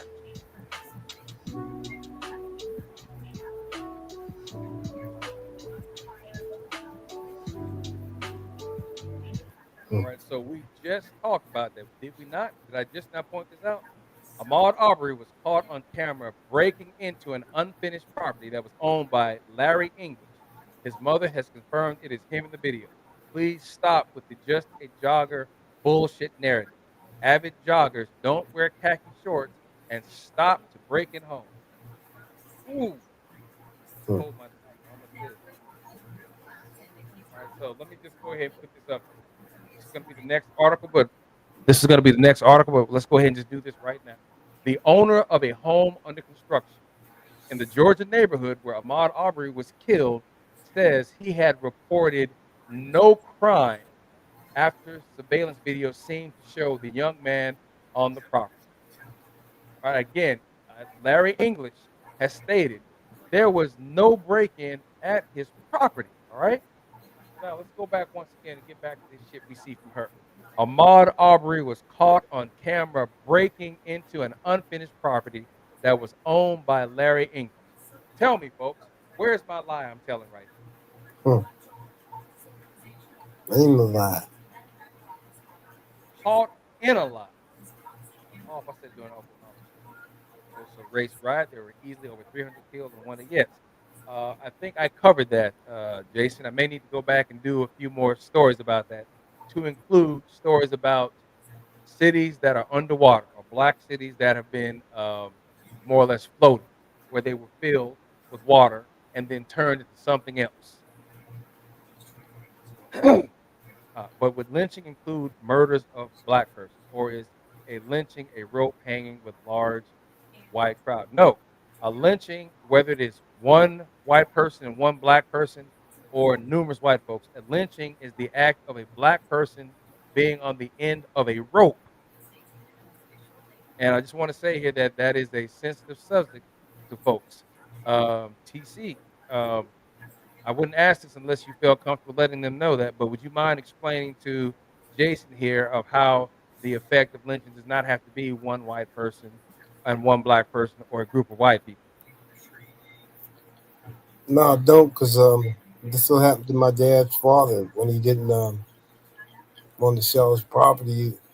The KKK had something to do with his unalived, him dying. So that's a Yeah. very painful thing to hear, but in reality, that's what went on. That's what was happening back then, you know. And Mm. it's crazy to think that people would just do that to somebody like that. Talking It's about crazy. like Emmett Till. I mean, excuse Right? yes, where they kick the door down, go Mhm. into this man's house. His grandfather, I think it was with his grandparents, whatever, right? Um, or they kick the door down, go into the house, drag him out. They shoot the child, beat him, and then hang him Mhm. somewhere. And then his body is found later, I think, in the river floating. But still, Mhm.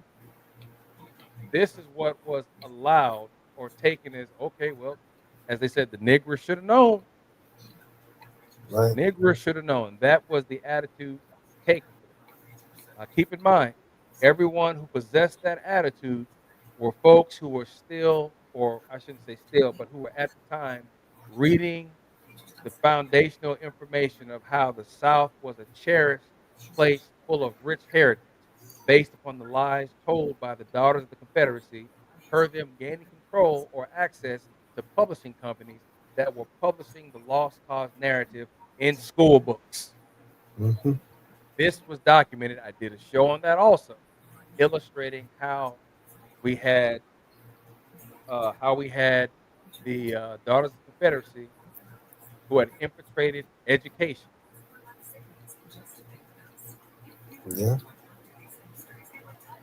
Only to find out after Emmett Till died, what the lady admitted that he didn't whistle at her at all. Yep, a lie. Hmm. She was able to die after living her entire life Mm-hmm. keeping that lie to herself. Yep. All right, folks. Fair use, fair use.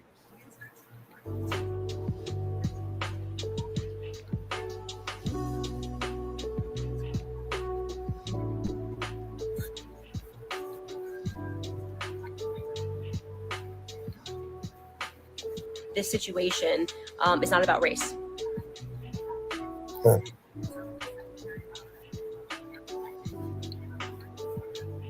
Right. Even at the time, at the height of the civil rights movement, when Black people were actually being lynched, it was approximately Now listen to this shit right here. Pardon my language, but listen to this nonsense where she's going to try and justify or try to not even justify but minimalize the lynchings that occurred back then. Well, it is commensurate to the population. Listen to this. Fair use. 3,500 Black people that were lynched from the entire period of 1882 all the way up until 1968. All right, so that's actually a very low number relative. Not saying that lynching is okay, obviously, but a very low number relative to the population that we had at that time.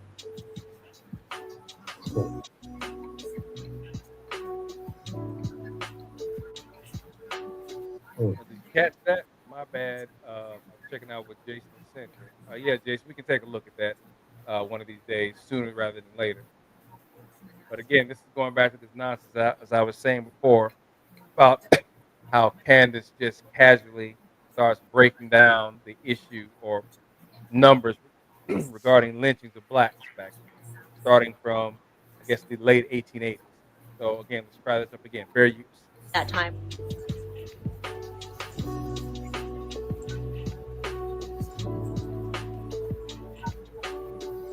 Every 9 days for 86 years, the blacks were being lynched.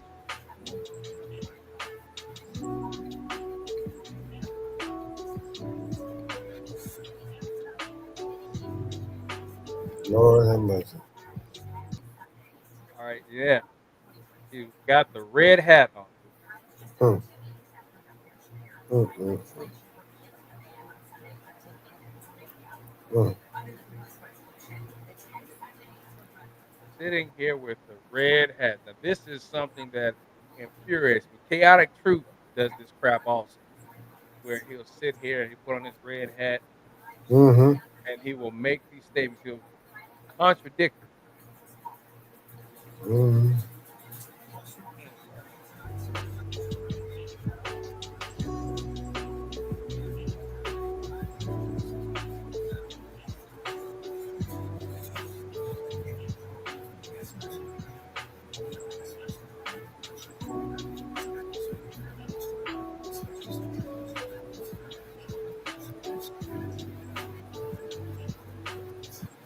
Hmm. Hmm.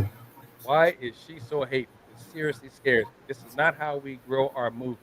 I pray that God heals her heart and they'll know we are Christians by our love. Anyway, very disturbing to see this from a woman who could be such a powerful voice. The level of ignorance that she operates from, and she has no shame. Just like Donald Trump, she will not apologize when she is proven wrong. Mm-hmm.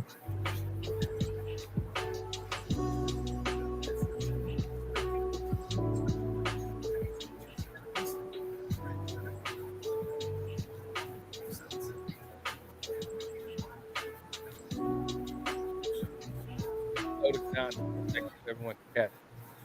I've never had a problem with being a black conservative, and most black people who are Democrats have supported me. Well, let's break this here for a second. Now, if I can put it out here, Jason and Huey. Usually leaning into your saying without personal stake. Yes, exactly, Jason. How old are you guys right now? I am 55 years old. And TC, you are 69. Mm-hmm. All right, so TC and I can remember elements of society that you guys may have never. Okay, 42. So yeah, so Jason, that means you were born in probably what, 82, 83, something like that. But nonetheless, you were born in the early 80s. So you're at the very beginning of Generation Y. So TC, yep, okay, called it. He was born in 82, right? So TC and I can remember the last elements of Jim Crow. I should say that Top Cat remembers all of Jim Crow for the most part. At least I say the last what, 7 years, Mm-hmm. 6 years, and I was born 5 years after Jim Crow. So I can remember what it was like to still walk down the street or be in public someplace and a white person say, nigger, get my language, but yes, we just say that, or in school like it was nothing. Yeah. Now, I can still remember those days. And TC, being that he was born before I was, it's even more so vivid with him than me. Yeah. So don't think for any minute here when you hear this type of conversation about a conservative. Or again, we have to think about the conservatives that we had back in the day, because in 1964, after the Civil Rights Bill was passed, then 1965, the Voting Rights Act was passed. As we said before, when we were looking at demoralization, destabilization, crisis, and normalization, this slide where I put information regarding some notable concepts or conversations, the ideology of both parties actually switched. It's Right. documented. But the main platform for conservative America right now is to not acknowledge this, which allows them to make statements such as the Democrats are the party of the Ku Klux Klan. Mm-hmm. So by not acknowledging that ideology switch, this gives them the ability to continually tell certain lies. We was the first class to integrate into white school when our black elementary was shut down. So where are you from, Jason? Oh, okay. There. So in Oklahoma, me and my black friends got to experience how mad white people were to see us going to school with their white kids. Okay. So you were part of that last element. Yep, Langston, Oklahoma. All right. So yes, you would be one that one of these days when we get a minute, man, I'll have you come up here if you're comfortable with that, and we'll go over Tulsa. That's something that I haven't done as of yet, but that's something I want to get uh, people up here to have discussions about, depending on where they're from, who can better uh, communicate what happened in that particular area. But as you can see here, TC, Mm-hmm. that last element of Gen Y, so Oh yeah. Jason can speak of that. So it appears that in the area of U.S. where he's from, in Langston, Oklahoma, he also can speak about the last remnants of Jim Crow that stayed in some pockets that you didn't see overall. It sounds like your town of Langston at that time was one of those last pockets of Jim Crow. Mm-hmm. So as my man here, Schumacher, was saying, however, if you're a black conservative and your only purpose is talking down your own community for applause and acceptance from white people, you have a problem. His words, not ours. Mm-hmm. Fair use, fair use.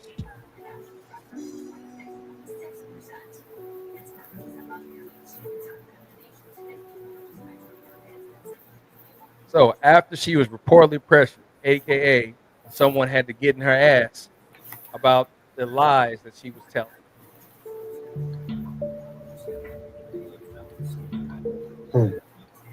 So yes, Atlanta Black Star is another source of information that I will go to. Of course, after verifying, or as you know, TC, I corroborate and I correlate across 4 or 5 different platforms. Well, let's say a minimum of 3, but before I opened my mouth and put my name behind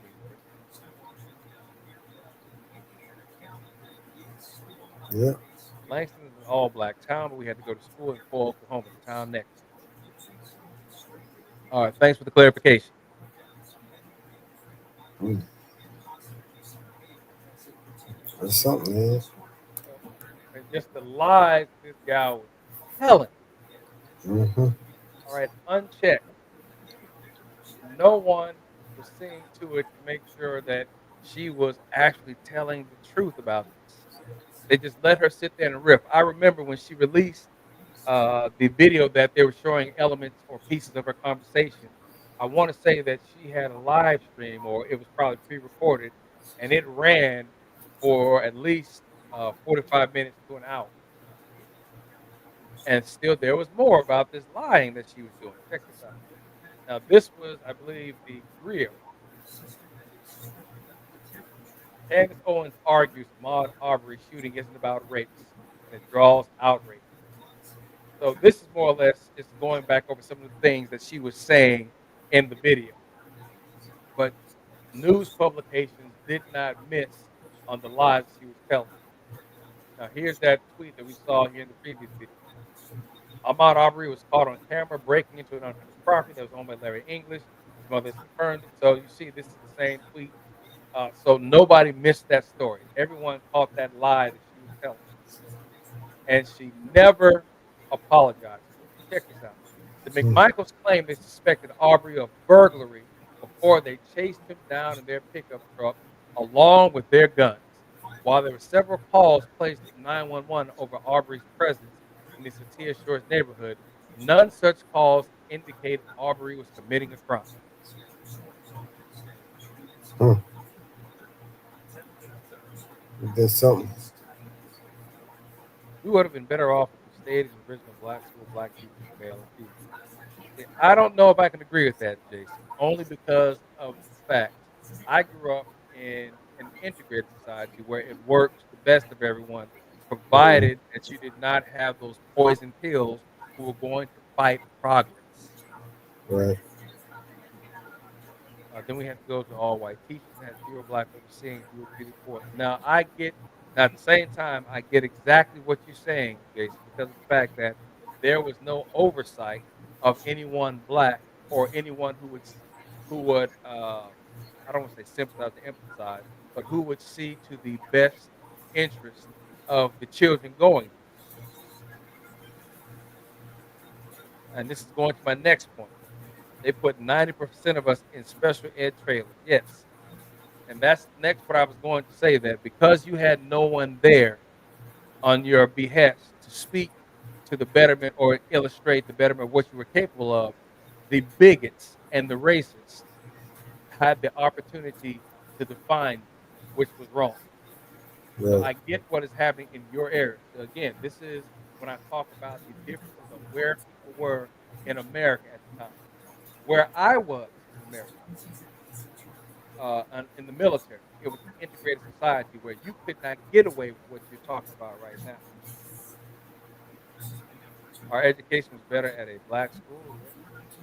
If we didn't integrate, racism would be worse than what it is currently. Okay, this is Huey stated, yes. If we did not integrate, it would be worse. Because the whole thing of separate but equal, that was a lie. We got to keep in mind here that all the black schools either got hand-me-down books or maybe didn't get any books until a certain amount of time. But the education system of separate but equal was a lie. Hence, integration. I want to say, was it 1954? Oh, okay, I'm having a moment of cranial flatulence, but we know that's where integration was first brought head on as a challenge in the school system. And in 57, where we actually did see integration finally take place.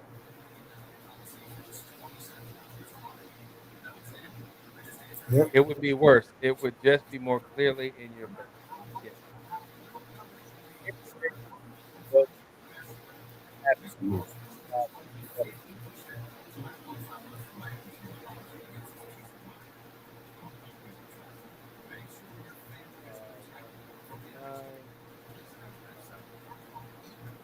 Integration. All right, so moving on here, guys. See, I had something else in here for Candy. Comments around. Okay, yeah. So we pretty much discussed her wildness when discussing Ahmaud Arbery. So we know, fellas. Can we agree that was a lie, right? That she lied Yeah, about yeah, Arbery. She lied. All right. Again, receipts have been provided. Before we get moved out of the way here through the bandwidth. All right. So now here we go into the crazy lying that she's been doing. Before we do, all it did here was help them hide their hands to attack.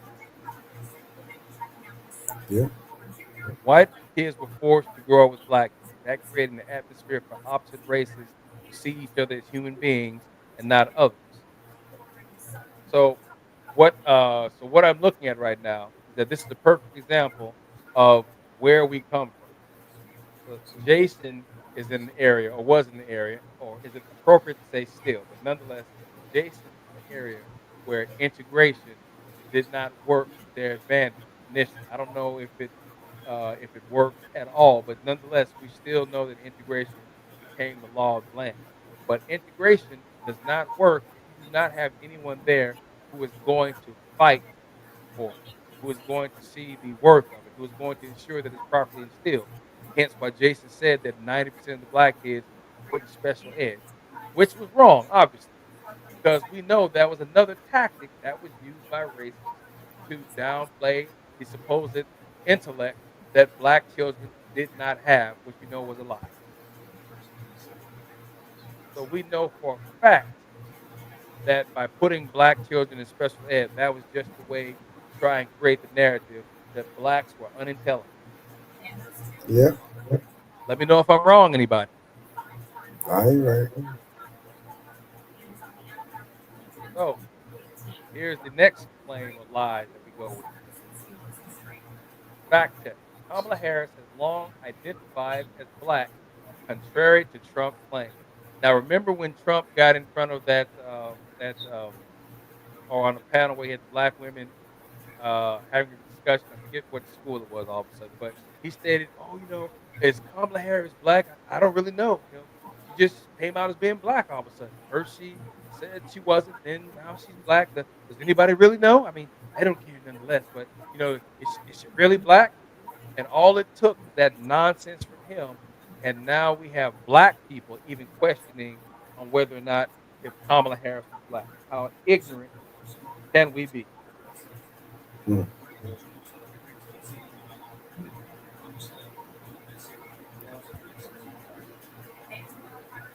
CC, anything you want to add to this nonsense about Kamala Harris not being black? Yeah. Look, you don't have anything to add, TC?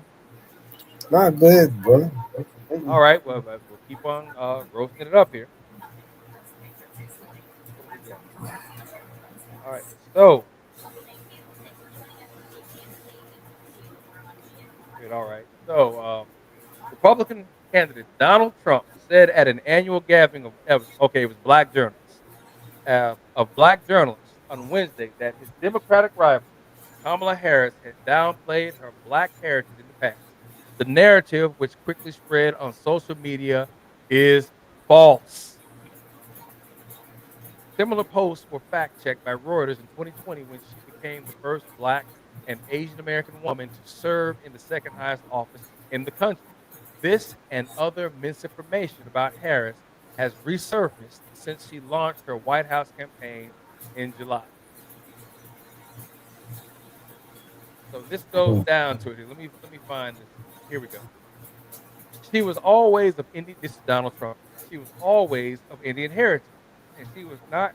Excuse me. And she was only promoting the Indian heritage, which is a lie. I didn't know she was black Mm. until a number of years ago when she happened to turn black, and now she wants to be known as black. So I don't know. Is she Indian or is she black? Now, what type of racist shit is this Mm. right here? Forgive me. All right. Aunt Nora, Aunt Barbara. Yes, I said it. Forgive me. My bad. He continued, but you know what? I respect either one. I don't respect her. No, he didn't say I respect her for being either nationality. I respect either one. I respect either one. But she obviously doesn't because she was Indian all the way. And then all of a sudden she made a turn and she became a black person. How ignorant is that? Mm-hmm.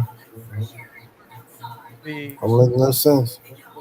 what was that? Someone said the caucasity of it, but just the audacity to sit there and make that statement.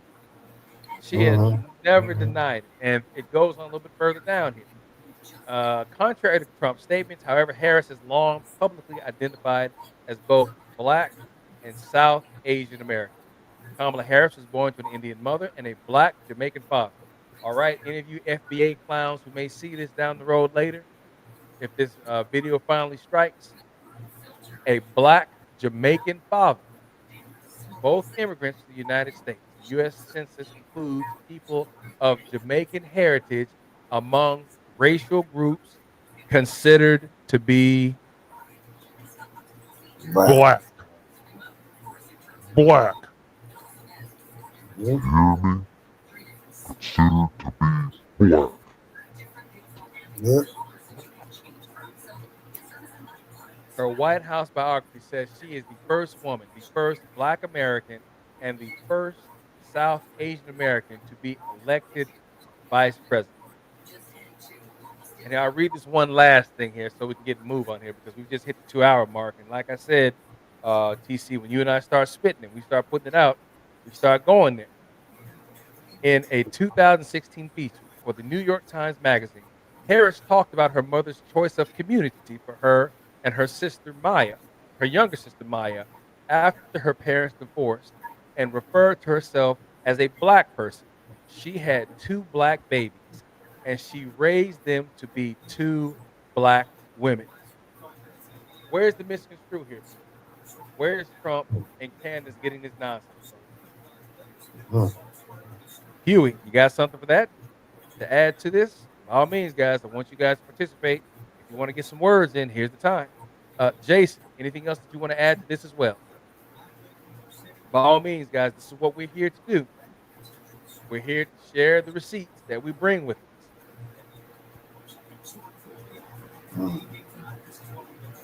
So remember also, moving forward, remember Top Cat when I told you about the show that I did where I disproved Right. Kamala Harris, disproved Candace trying to saying that Kamala's black grandmother was not really her grandmother. Mm-hmm. Now, this is one of the things that I took out. I even went to Snopes to make sure that I had the right information. I don't mess around when it comes to telling the truth. That's why we call it accountability. Again, folks, John Henry. Henry is an acronym standing for holding every nationality responsible, y'all. No one gets a pass when it comes to accountability. That's what we're here to do. Harris didn't lie about her black grandparents.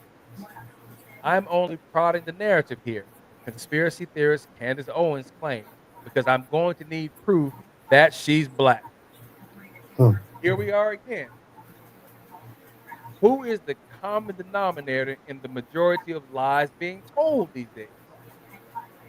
Yeah. Candace Owens. Mm-hmm. Now, here's the claim she made. U.S. Vice President Kamala Harris published photos of herself with a woman she claimed was her paternal grandmother who died 4 years before Harris was born.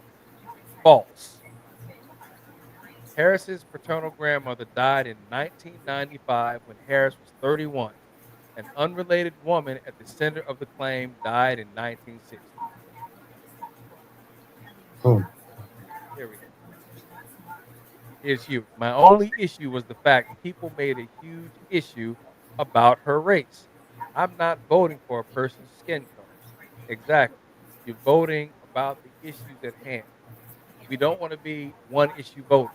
But at the same time, we don't want to be people who vote because of the fact, well, he's black, he's not black. or she is black. Yeah. Absolute nonsense. But the long and short of this claim here is that there was a woman in 1960 who died, who had the first name of Beryl. Beryl Finnegan was Kamala's grandmother. I think Beryl Christie was the woman who died in 1960. Kamala Harris was born in 1964. So at this time, when she was born in 1964, that means that Kamala's grandmother, at this point in time, had already, excuse me, was alive and well. She was living. She was alive. Her father and her mother, I think, divorced uh, shortly thereafter. I can't recall whatnot, but nonetheless, there are pictures of Kamala when she was maybe 8, 9, or 10 months old, sitting on the lap of her great grandmother, her great, yeah, her great grandmother, which was Miss Christie. But if you need to see those pictures, I'll go ahead and inside the description when I go back and do this, I will go ahead and drop those links as well where you can see this information. All right, so this has turned into a real packed out show here. I didn't think that we'd be going through this much information through side conversation, but again, that information is there.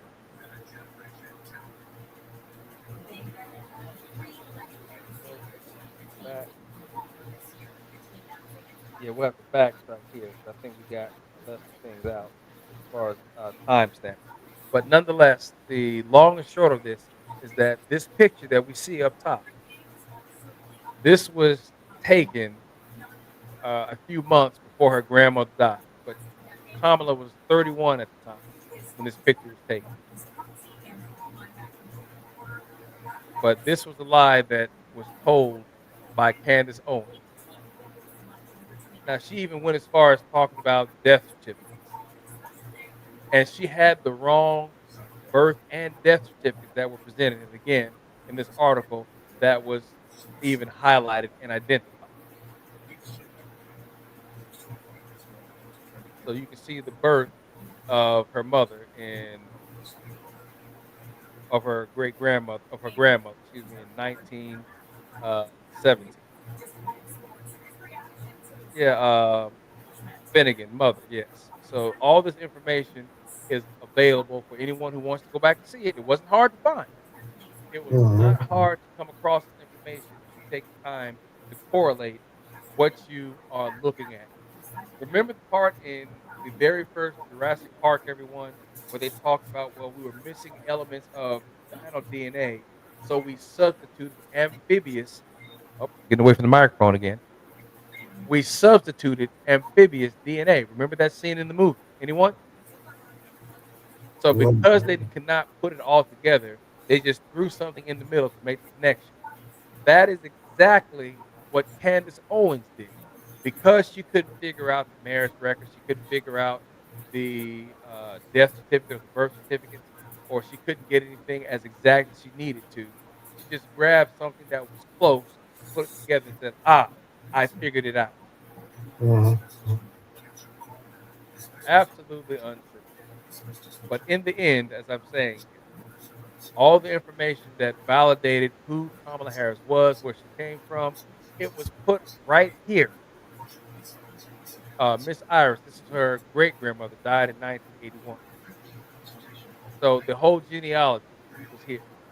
Here's the death certificates of, I think this is the woman who died in 1960, that was presumed to be Kamala's grandmother, but was not. That was somebody else. Yeah. Let me just go ahead and get to the end of this and pick things up here. All right, so here's the death registration form. You can see died 3rd of September. Can you see that? The 3rd of September, 1995. Beryl Finnegan. This was Kamala's grandmother, her maternal grandmother, or excuse me, paternal grandmother in Jamaica. And excuse me, Kamala Harris. And Candace Owens to this day has never apologized or admitted that she was wrong,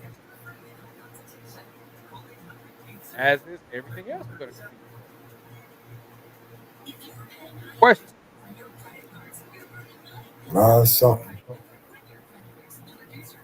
Yeah. Being that As we already discussed this before. Remember that. Bridget and Emmanuel Macron are about to clean out Candace's bank account for lying. Hmm. Oh, I mean, going to call his wife a man. Have nothing. Oh, this is Candace. Oh, we've been through. We've got the proof. We got the lawyers, and their lawyers talking to our lawyers about what? About how much money you're going to owe for this lie? Hmm. Step out of here, girl. That old bullshit. Again, let's slowly go ahead and close up the proceedings. All right, so here we're slowly getting to the last few lies here, folks. The last few lies. Now look at the time frame that we've been up here. How many lies have been told that it's taken us 2 hours and Tell me. all right, so at the mark, 79% of Planned Parenthood clinics are in minority neighborhoods. This is not by accident. This that is by its founder, Margaret Sanger's eugenicist design. And this is false. The only reason that it was rated mostly false is because of the fact, yes, there were Planned Parenthood clinics that Right. were in neighborhoods, but not to the degree of the lie that Candace Owens was telling. So here's the abbreviated version. There's conflicting evidence about how many Planned Parenthood clinics are located in minority neighborhoods.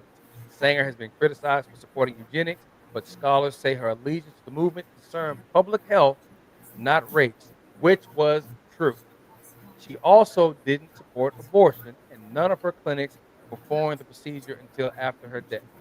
Now, this is the information, again, that is not put out to black folks as it needs to be. This information just runs wild. So, again, who's the liar? Who? Give me the name, folks. Who is the liar that we're seeing once again on now yet another lie? Hmm. Candace Owens. Yeah. All right, just one lie after the other.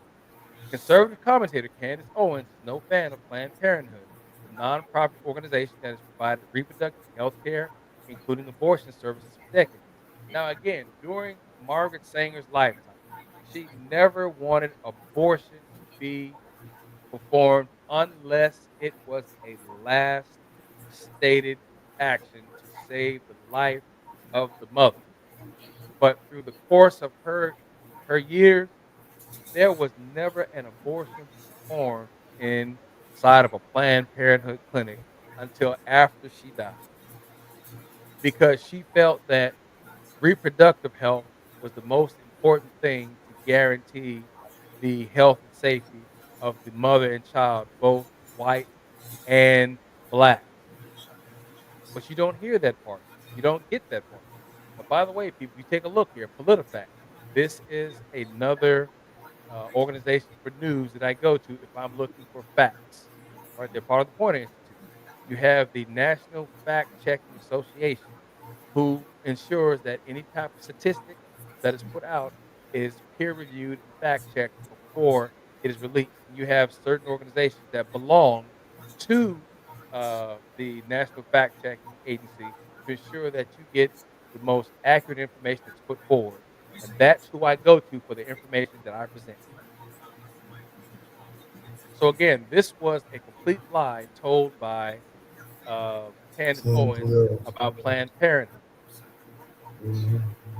Now, there's also, let me go ahead and, because it looks like I didn't bring this up, you have the Guttmacher Institute, who had actually gone out and verified the lie that was being told. Ah, here we go. Hey, TC, you know me. I love a good reckoning, right? Yeah. Still there, TC? Yeah, I'm still here. Hmm. Yeah. Hey, TC, if you need to go ahead and fade out right about now, because I just noticed it's one something in the morning. I know I started late. If you need to go ahead Right. and bow out, sir, by all means, let me know, and then I'll just make sure that you get this information here later on down the road here when I go back and re-edit. Yeah, all right. Yeah, I'll hit the sack. All right. Well, before you go here, TC, let me go ahead and get your last final thoughts before I proceed on here. No, everything has been spot on, man. Ain't nothing but lies. And like I said, they got to come here and get the truth. And we're here, all here for the truth. Get everything straight. That's what we're here for. And I appreciate these guys coming on to listen. I'm glad they're here. All is well. I appreciate you guys showing up. And TC, I appreciate you being here to I'm ride as long as all you can. But I'll go ahead, I'll take it into the sunset, and I'll right. rendezvous with you when everything's ready to share. All right, brother. Thanks. All right. Take care, sir. All right. All right, folks. Let's go ahead and keep this rolling here. So, yeah, it's been a while, as I said here, that I've actually got up here and made sure that I give my flowers to TC. TC is one of the oldest members here of the Council of OGs.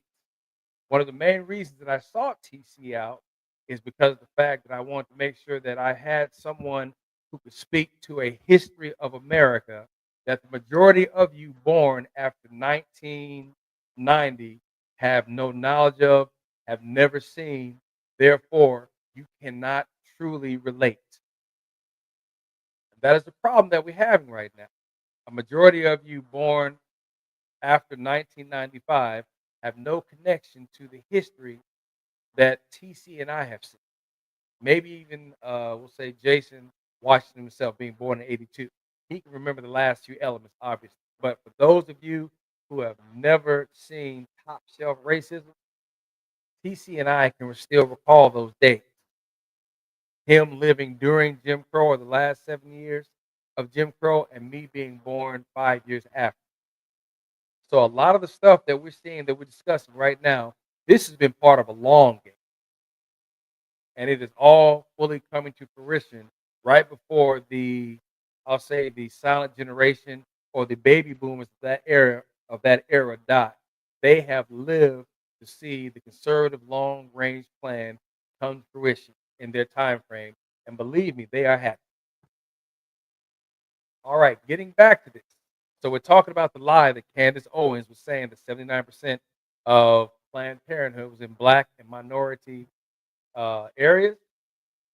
This, well, here, let me read it for you. Anti-abortion activists often claim that most abortion clinics are located in predominantly black or Hispanic neighborhoods.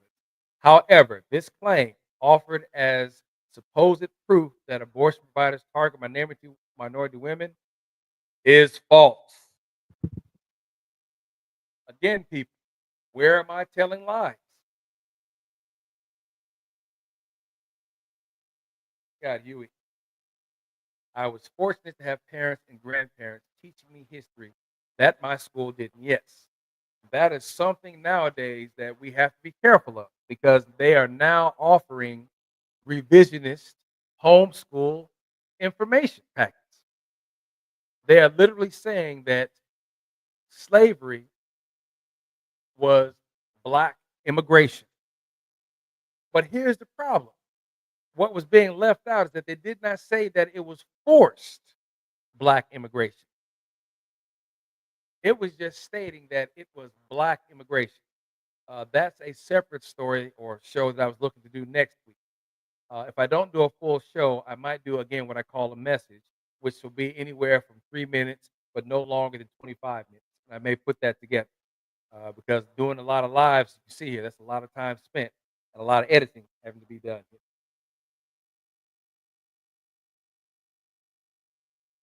All right, so going back to it, as I said here, this was a lie talking about the majority of clinics being in black and Hispanic areas. But here's some key information that goes with it. About 6 in 10 abortion providers are located in neighborhoods where more than half of residents are white. Fewer than 1 in 10 abortion providers are located in neighborhoods where more than half of residents are black. Some 13% of abortion providers are located in neighborhoods where more than half of residents are Hispanic. So once again, Candace Owens caught in another goddamn lie.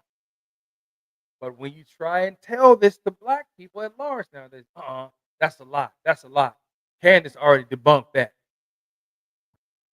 Where am I lying, people?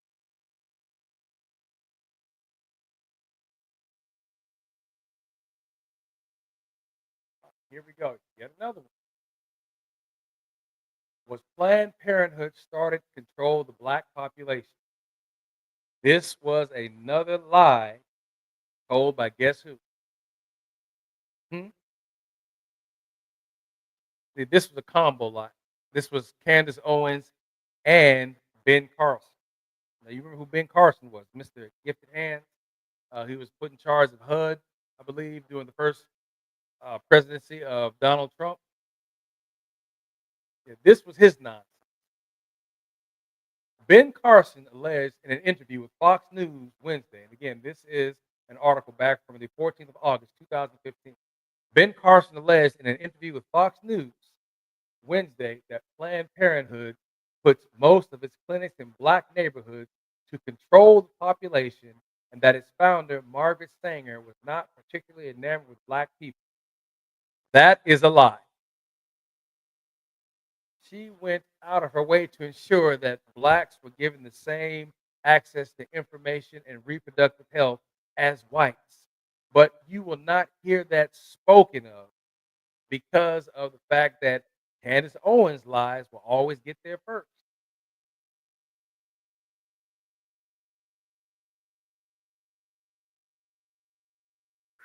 Oh, mm, mm, mm. So let me go ahead and just be more specific about what he said.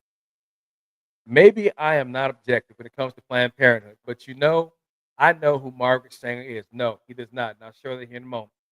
And I know that she believed in eugenics. No, she did not, or at least not for the reason that he is trying to perpetuate it. And that she was not particularly enamored with black people. That is just another lie on top of it. And one of the reasons you find most of their clinics in black neighborhoods, we've already been through this, is so that you can find a way to control that population. I think people should go back and read about Margaret Sanger, who founded this place. A woman, Hillary Clinton, by the way, says that she admires. Look and see what many people in Nazi Germany think about her. They don't, because she was never affiliated with the Nazi Party. Again, I did an entire show on this. Matter of fact, I think TC was with me in that show as well, at least for up to the first 2 hours or so before he dipped out. No, I'm sorry. I'm sorry. Dwight was on that show with me. TC came midway through the show and finished the show with me. So again, all this information that Carson is talking about, I debunked that as well. But I'll take a minute and see if the sources I have here will give you guys at least a little bit of information to show that once again we have a mass amount of lies.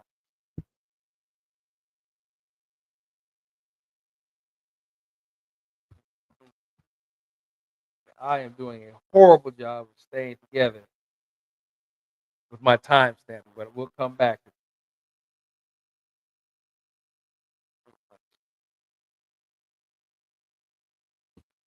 All right, so moving down, and this is NPR, by the way. And NPR also does a very good job of their tracking the lie. So here's the response to all that trash that Ben Carson was talking. What Planned Parenthood said. In response, Planned Parenthood said Carson was not only wrong. Now, again, this is the agency that Margaret Sanger founded. Carson was not only wrong on the facts, he's flat out insulting. Alencia Johnson, assistant director of constituency communications, told NPR, does he think that black women are somehow less capable of making the deeply personal decision about whether to end a pregnancy than other women? It's a shame that a doctor who should understand the barriers black women face accessing high quality preventative and reproductive health care services would pander so clearly to anti abortion extremists on the right. And that's literally what he did. Now, of course, now you go into the part where we talk about, was Margaret Sanger a believer in eugenics? She believed initially, but not the way that Carson implied. Eugenics was a discipline championed by prominent scientists, but now widely debunked, that promoted good breeding and aimed to prevent poor breeding. All right, so that's the key thing to think about right here. So again, shit, it's 2 hours 30 minutes. We are getting on here, right?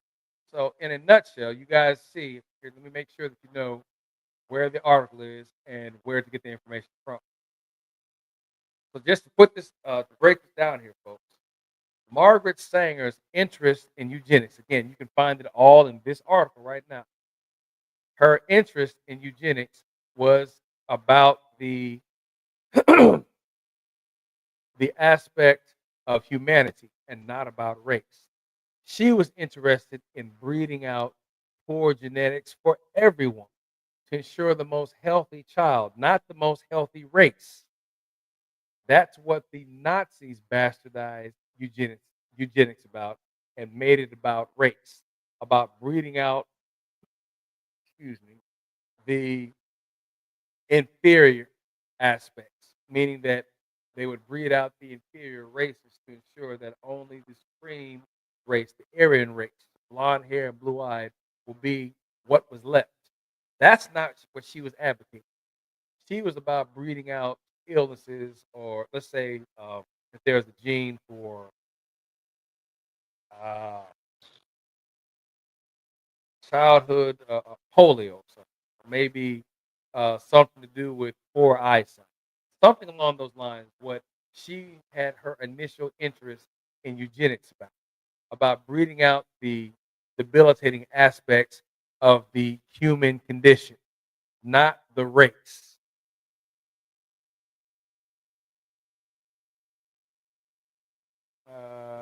Also, here we go. Here's the lie. Was Sanger not particularly enamored with black people? Sanger's birth control movement did have support in black neighborhoods. Beginning in the 20s, when there were leagues in Harlem started by African Americans, Sanger also worked closely with the NAACP founder W.E.B. Du Bois, on the Negro Project, which she viewed as a way to get safe contraception to African Americans. Now, when I did my show, I had to go between two particular articles to get all the information in place. Because one of the things that people seem to forget here or don't realize is that there were specifically named people who worked on the Negro Project. And this took place in 1939. Matter of fact, I think we go back one article. It may have been in this political fact article. Let me scroll through. Uh, All right, so we see the Guttmacher Institute. We talked about the lies, Hispanic neighborhoods. Here we go. Sanger's View and the Negro Project. Now, I want you to see this, folks. I want you to see this. So we already know that she knew W.E. Du Bois and went to him for support. So we already saw that in the other article. Where is it? Where is it? Oh, here we go. This is the most important part that I was just telling everybody about, how she was not against blacks, but she wanted blacks and whites to both have equal access to birth control. Check this out.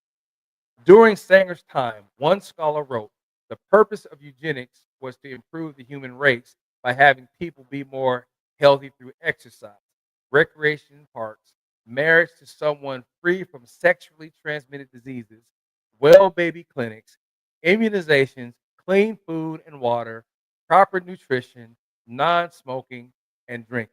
Does that sound like somebody who's talking about using eugenics to wipe out a race?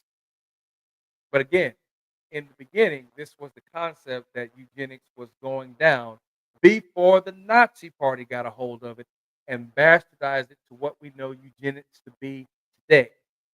People who do not know this, which now I'm going to expect the 4 people up in the corner here and the people in this chat. That's you, Huey, Jason, if you're still around, or if you happen to catch this in the replay. I want you folks to be the advocates of what you're reading right now. She was not against black people. She did not hate black Oligarchs like Trump believe in eugenics, and right wingers support those oligarchs. Yet they focus on Planned Parenthood. Now, keep in mind, Hugh. Now, if you missed this, they believe in the bastardized version of eugenics that you see right now, not what it was in the initial phases, which was about treating the human condition, not treating a race of people. Now, getting back to this, again, we're going to talk again now about the Negro Project. Those who think Sanger wanted black genocide often cite the Negro Project, an effort launched in 1939. I'm sorry, just a moment, folks. I need to write this down here. 35, 30, Negro Project. Again, I'm trying to keep my time stamping correct. An effort launched in 1939. Remember this year because I'm going to show you something. To bring birth control services, but not abortion, to Southern black communities. Black leaders like Du Bois, Mary McLeod Bethune, founder of the National Council of Negro Women, and Reverend Adam Clayton Powell, pastor of the Black Abyssinian Baptist Church, were members of its advisory council. First Lady Eleanor Roosevelt was also supportive. Where do you see in here that Margaret Sanger was not enamored of black people?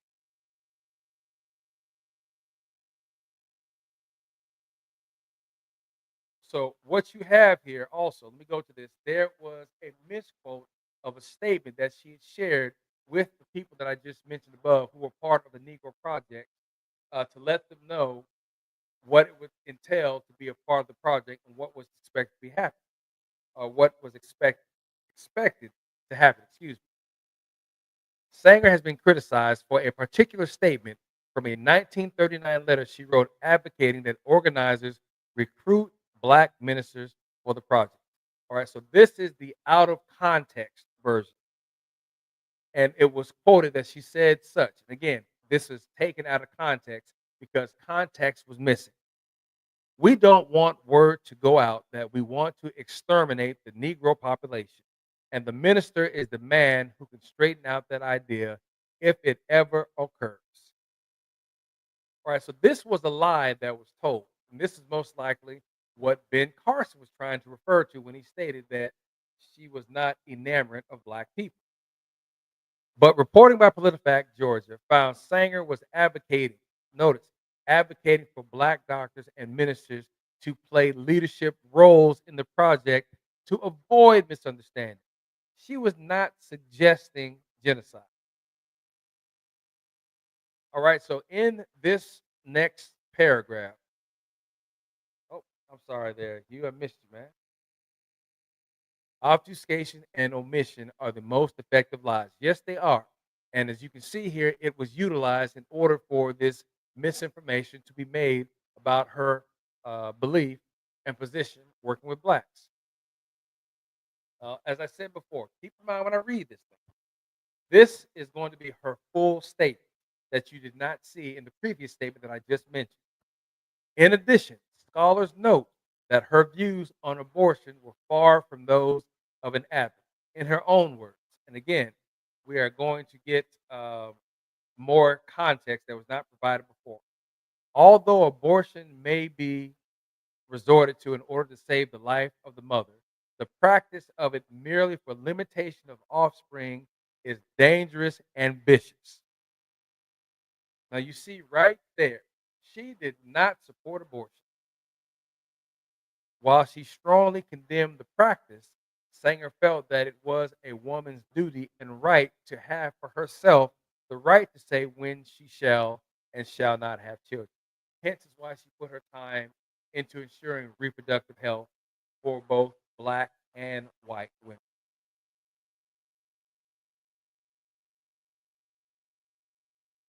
So we've already been through it where we talked about Candace claiming that 79% of Planned Parenthood clinics were in minority neighborhoods.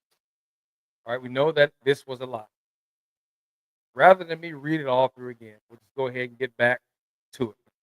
This statement contains an element of truth. Yes, this was the fact that there were clinics, but not to the degree that she tried to make it out.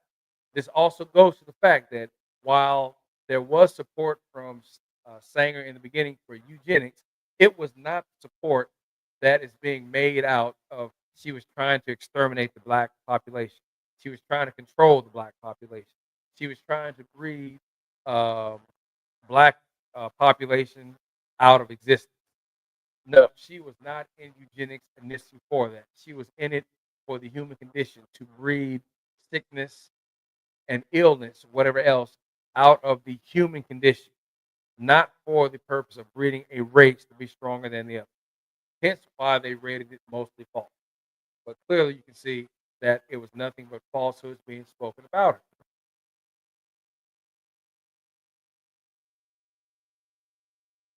Now, there was one thing I want to make known here about the Negro Project. Yeah, I'm going to go ahead and do it. So, one of the things in the Negro Project, if I don't find it here, I do know for sure I have that inside of the whole entire series that I did or the show I did that I'll link this to. You had a disinformation site on Margaret Sanger talking about how she was a pawn of the Nazis, how she worked with Nazi ideology of eugenics, of how she was trying to exterminate black folks, all the lies. But one of the things that got me is that they talked about how she was a part of the 1939 Negro Project, and they mentioned that W. E. Du Bois, Reverend Powell, and Ms. Claiborne, or a few other folks who are a part of that. They even mentioned that Reverend Reverend Martin Luther King was also a part of the 1939 Negro Project. But let me show you something. Hold on. Let me show you how bad this information.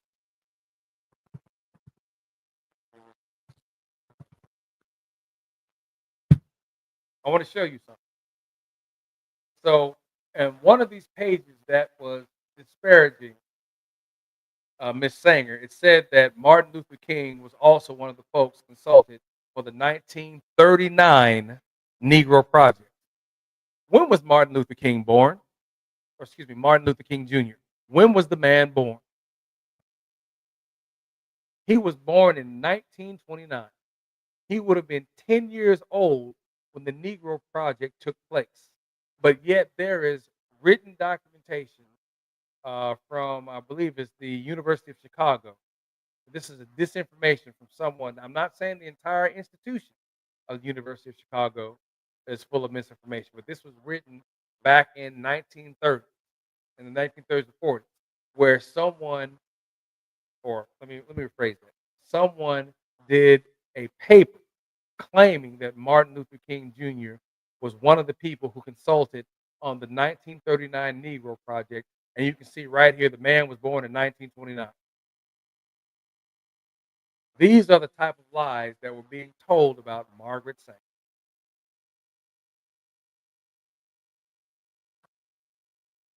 As I say again, folks, it is way too easy to disprove that. But now that you've seen it for yourself, my question is, are you going to make sure that everybody else knows this? Are you going to ensure people know the lies that I've exposed to you? Let me do one last thing here because we need to go ahead and wrap this joint up. I've been at this for a minute.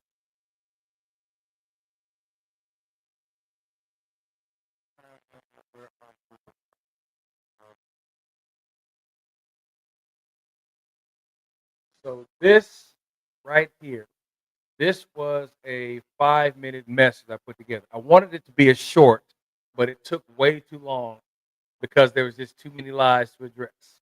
But this runs about 5 minutes. So fair use, fair use. I think we're going to go ahead and run things out with this. So if you can't hear it, just turn your volume up a little bit, all right? Because I'm turned up as high as I can on my side. So again, fair use, fair use. Let me know if you can't hear.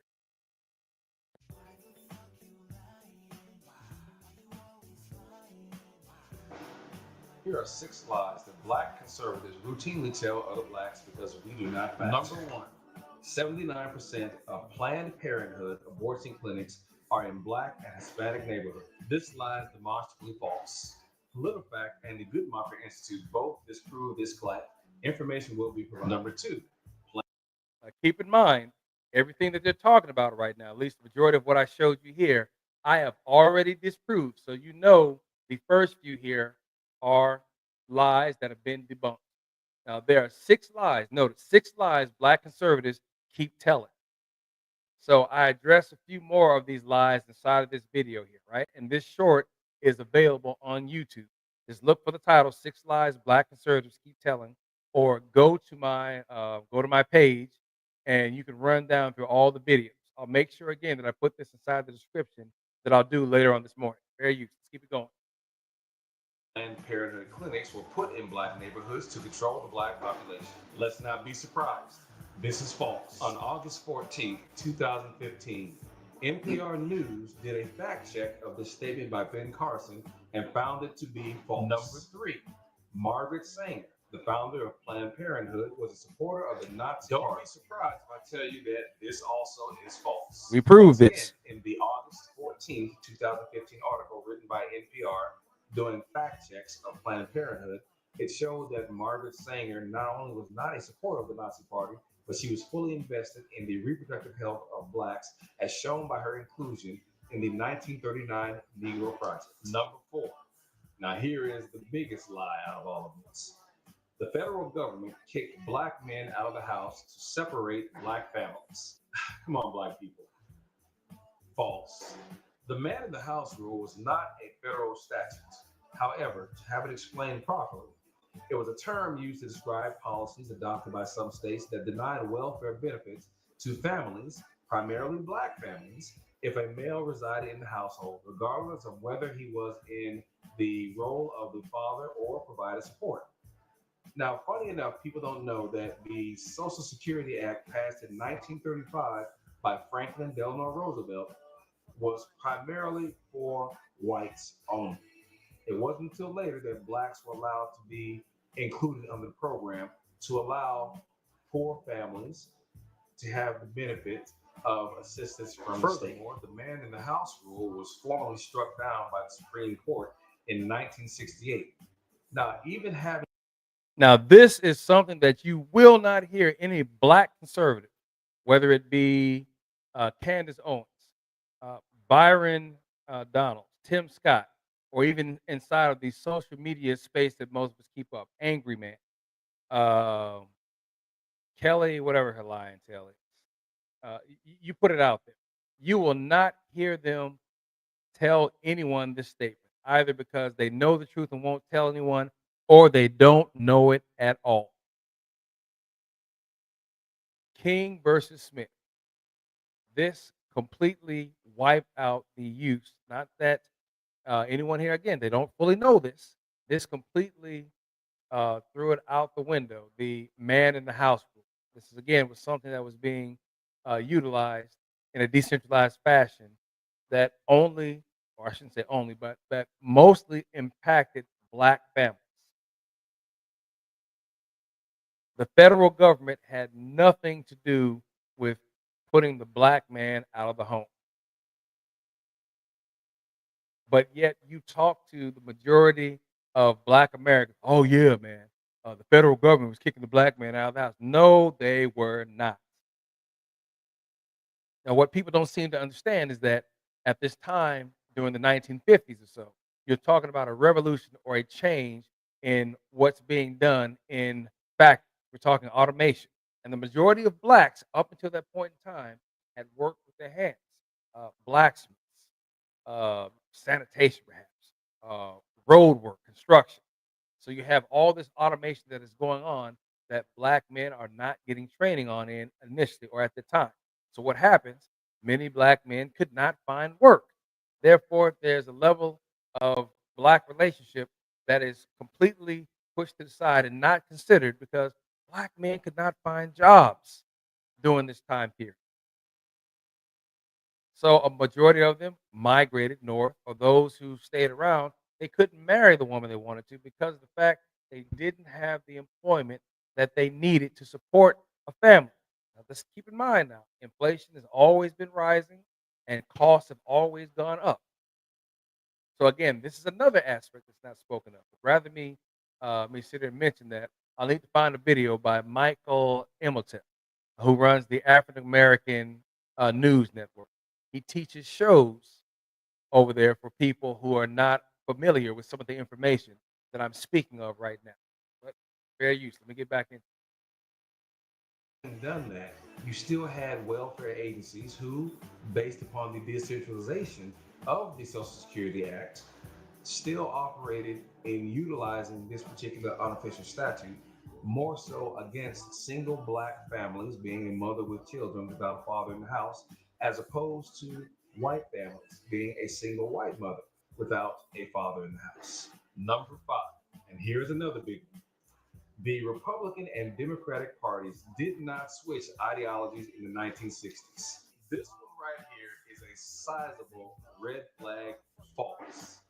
The lie that the Republican and Democratic Party did not switch ideologies forms the foundation for which a lot of commentary from the Republican Party exists. In a nutshell, the changing of ideology between the Republican and Democratic parties started with the botched response of the 1927 Great Flood by Herbert Hoover, at the time who was the Secretary of Commerce before he was president in 1929. By losing the support of blacks in this particular incident, blacks first began moving towards the Democratic Party after the election of Herbert Hoover. Information will be provided in the link. In 1964, the Republican candidate for president, Barry Goldwater, voted against civil rights, therefore prompting Martin Luther King to have blacks vote for Lyndon Number Johnson. 6. The Southern strategy was a myth. Oh my gosh, false. Now, I've explained this aspect more than a few times, but we'll go ahead and do this one more again as per Britannica. The Southern strategy was, in the political history of the United States, a campaign strategy of the Republican Party, actively pursued from the 1960s, that initially sought to increase and preserve support from white voters in the South by subtly endorsing racial segregation, racial discrimination, and the disenfranchisement of black voters. The strategy has also involved directly promoting conservative views on immigration, taxes, social welfare programs, law enforcement, and states' rights. So it is mind numbing to hear Candace Owens and a few others make the statement that the Southern strategy was a myth. FYI, the Southern strategy was also utilized in getting Ronald Reagan into the White House in 1980. Look for the Lee Atwater response on the Southern strategy. So I'm going to leave you all with this fun fact. Out of the 6 lies that black conservatives tell other blacks, Candace Owens told 90% of these. Do with that information as you will. Find somebody who knows somebody to tell somebody about what we got going on over here. If you like it, let me know. Share it if you do. And subscribe. This is what you're looking for. Make sure you stay strong with your fact checking, folks. If you need any assistance, you know where I am. John Henry out.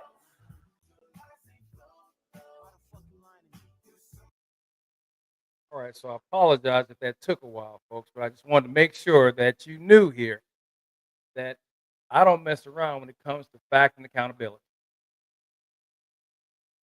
Now, I realize my show may not be as entertaining as others because I don't have everyone FU back and forth on the panel or even having an out of control panel. I'm going to try and put together more panels of people who have the same mindset as me. We may think different, all right? We may have different opinions, but it won't be anything that is out of control and complete disarray. But one thing remains sure, I will not allow anyone to sit on my panel and openly tell lies that they themselves have not fact checked or something that I myself am not aware of prior to the show. If there's something that goes across the bow that I recognize as not being factual or needs to be fact checked, I will stop things for a moment and ensure that it is done because I will not proliferate misinformation on this platform. So understand that, folks. Ain't happening, at least not right here.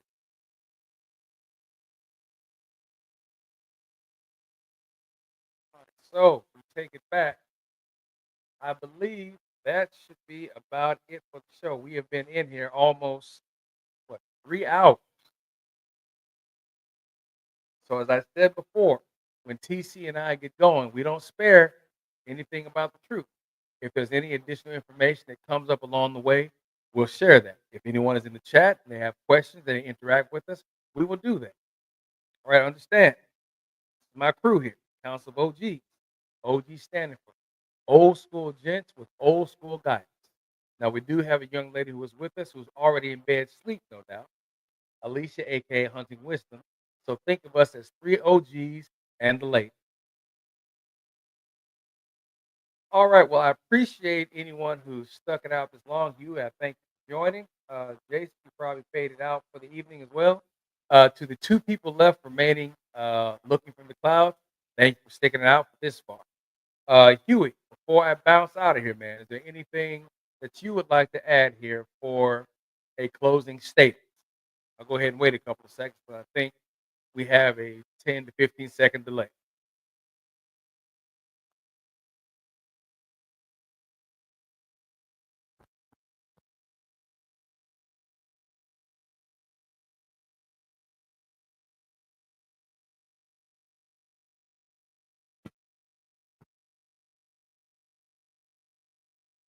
All right. You, poker face, society, and rent never disappoint.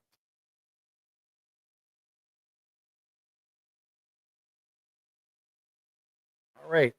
Well, I appreciate that. Poker Face Society and Renz, I don't think I've ever heard them, but based on you making this known, I may have to check them out because I'm always one for collaboration for folks who are here to tell the truth and make sure that it's known to people who do not know.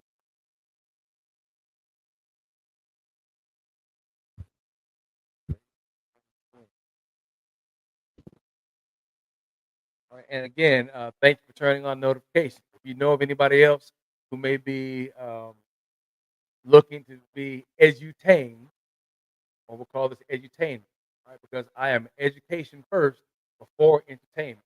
So if you find my information entertaining because of the fact that it educates you, then by all means, find anybody else who wants to be a part of this. All right. So what's my final thoughts here,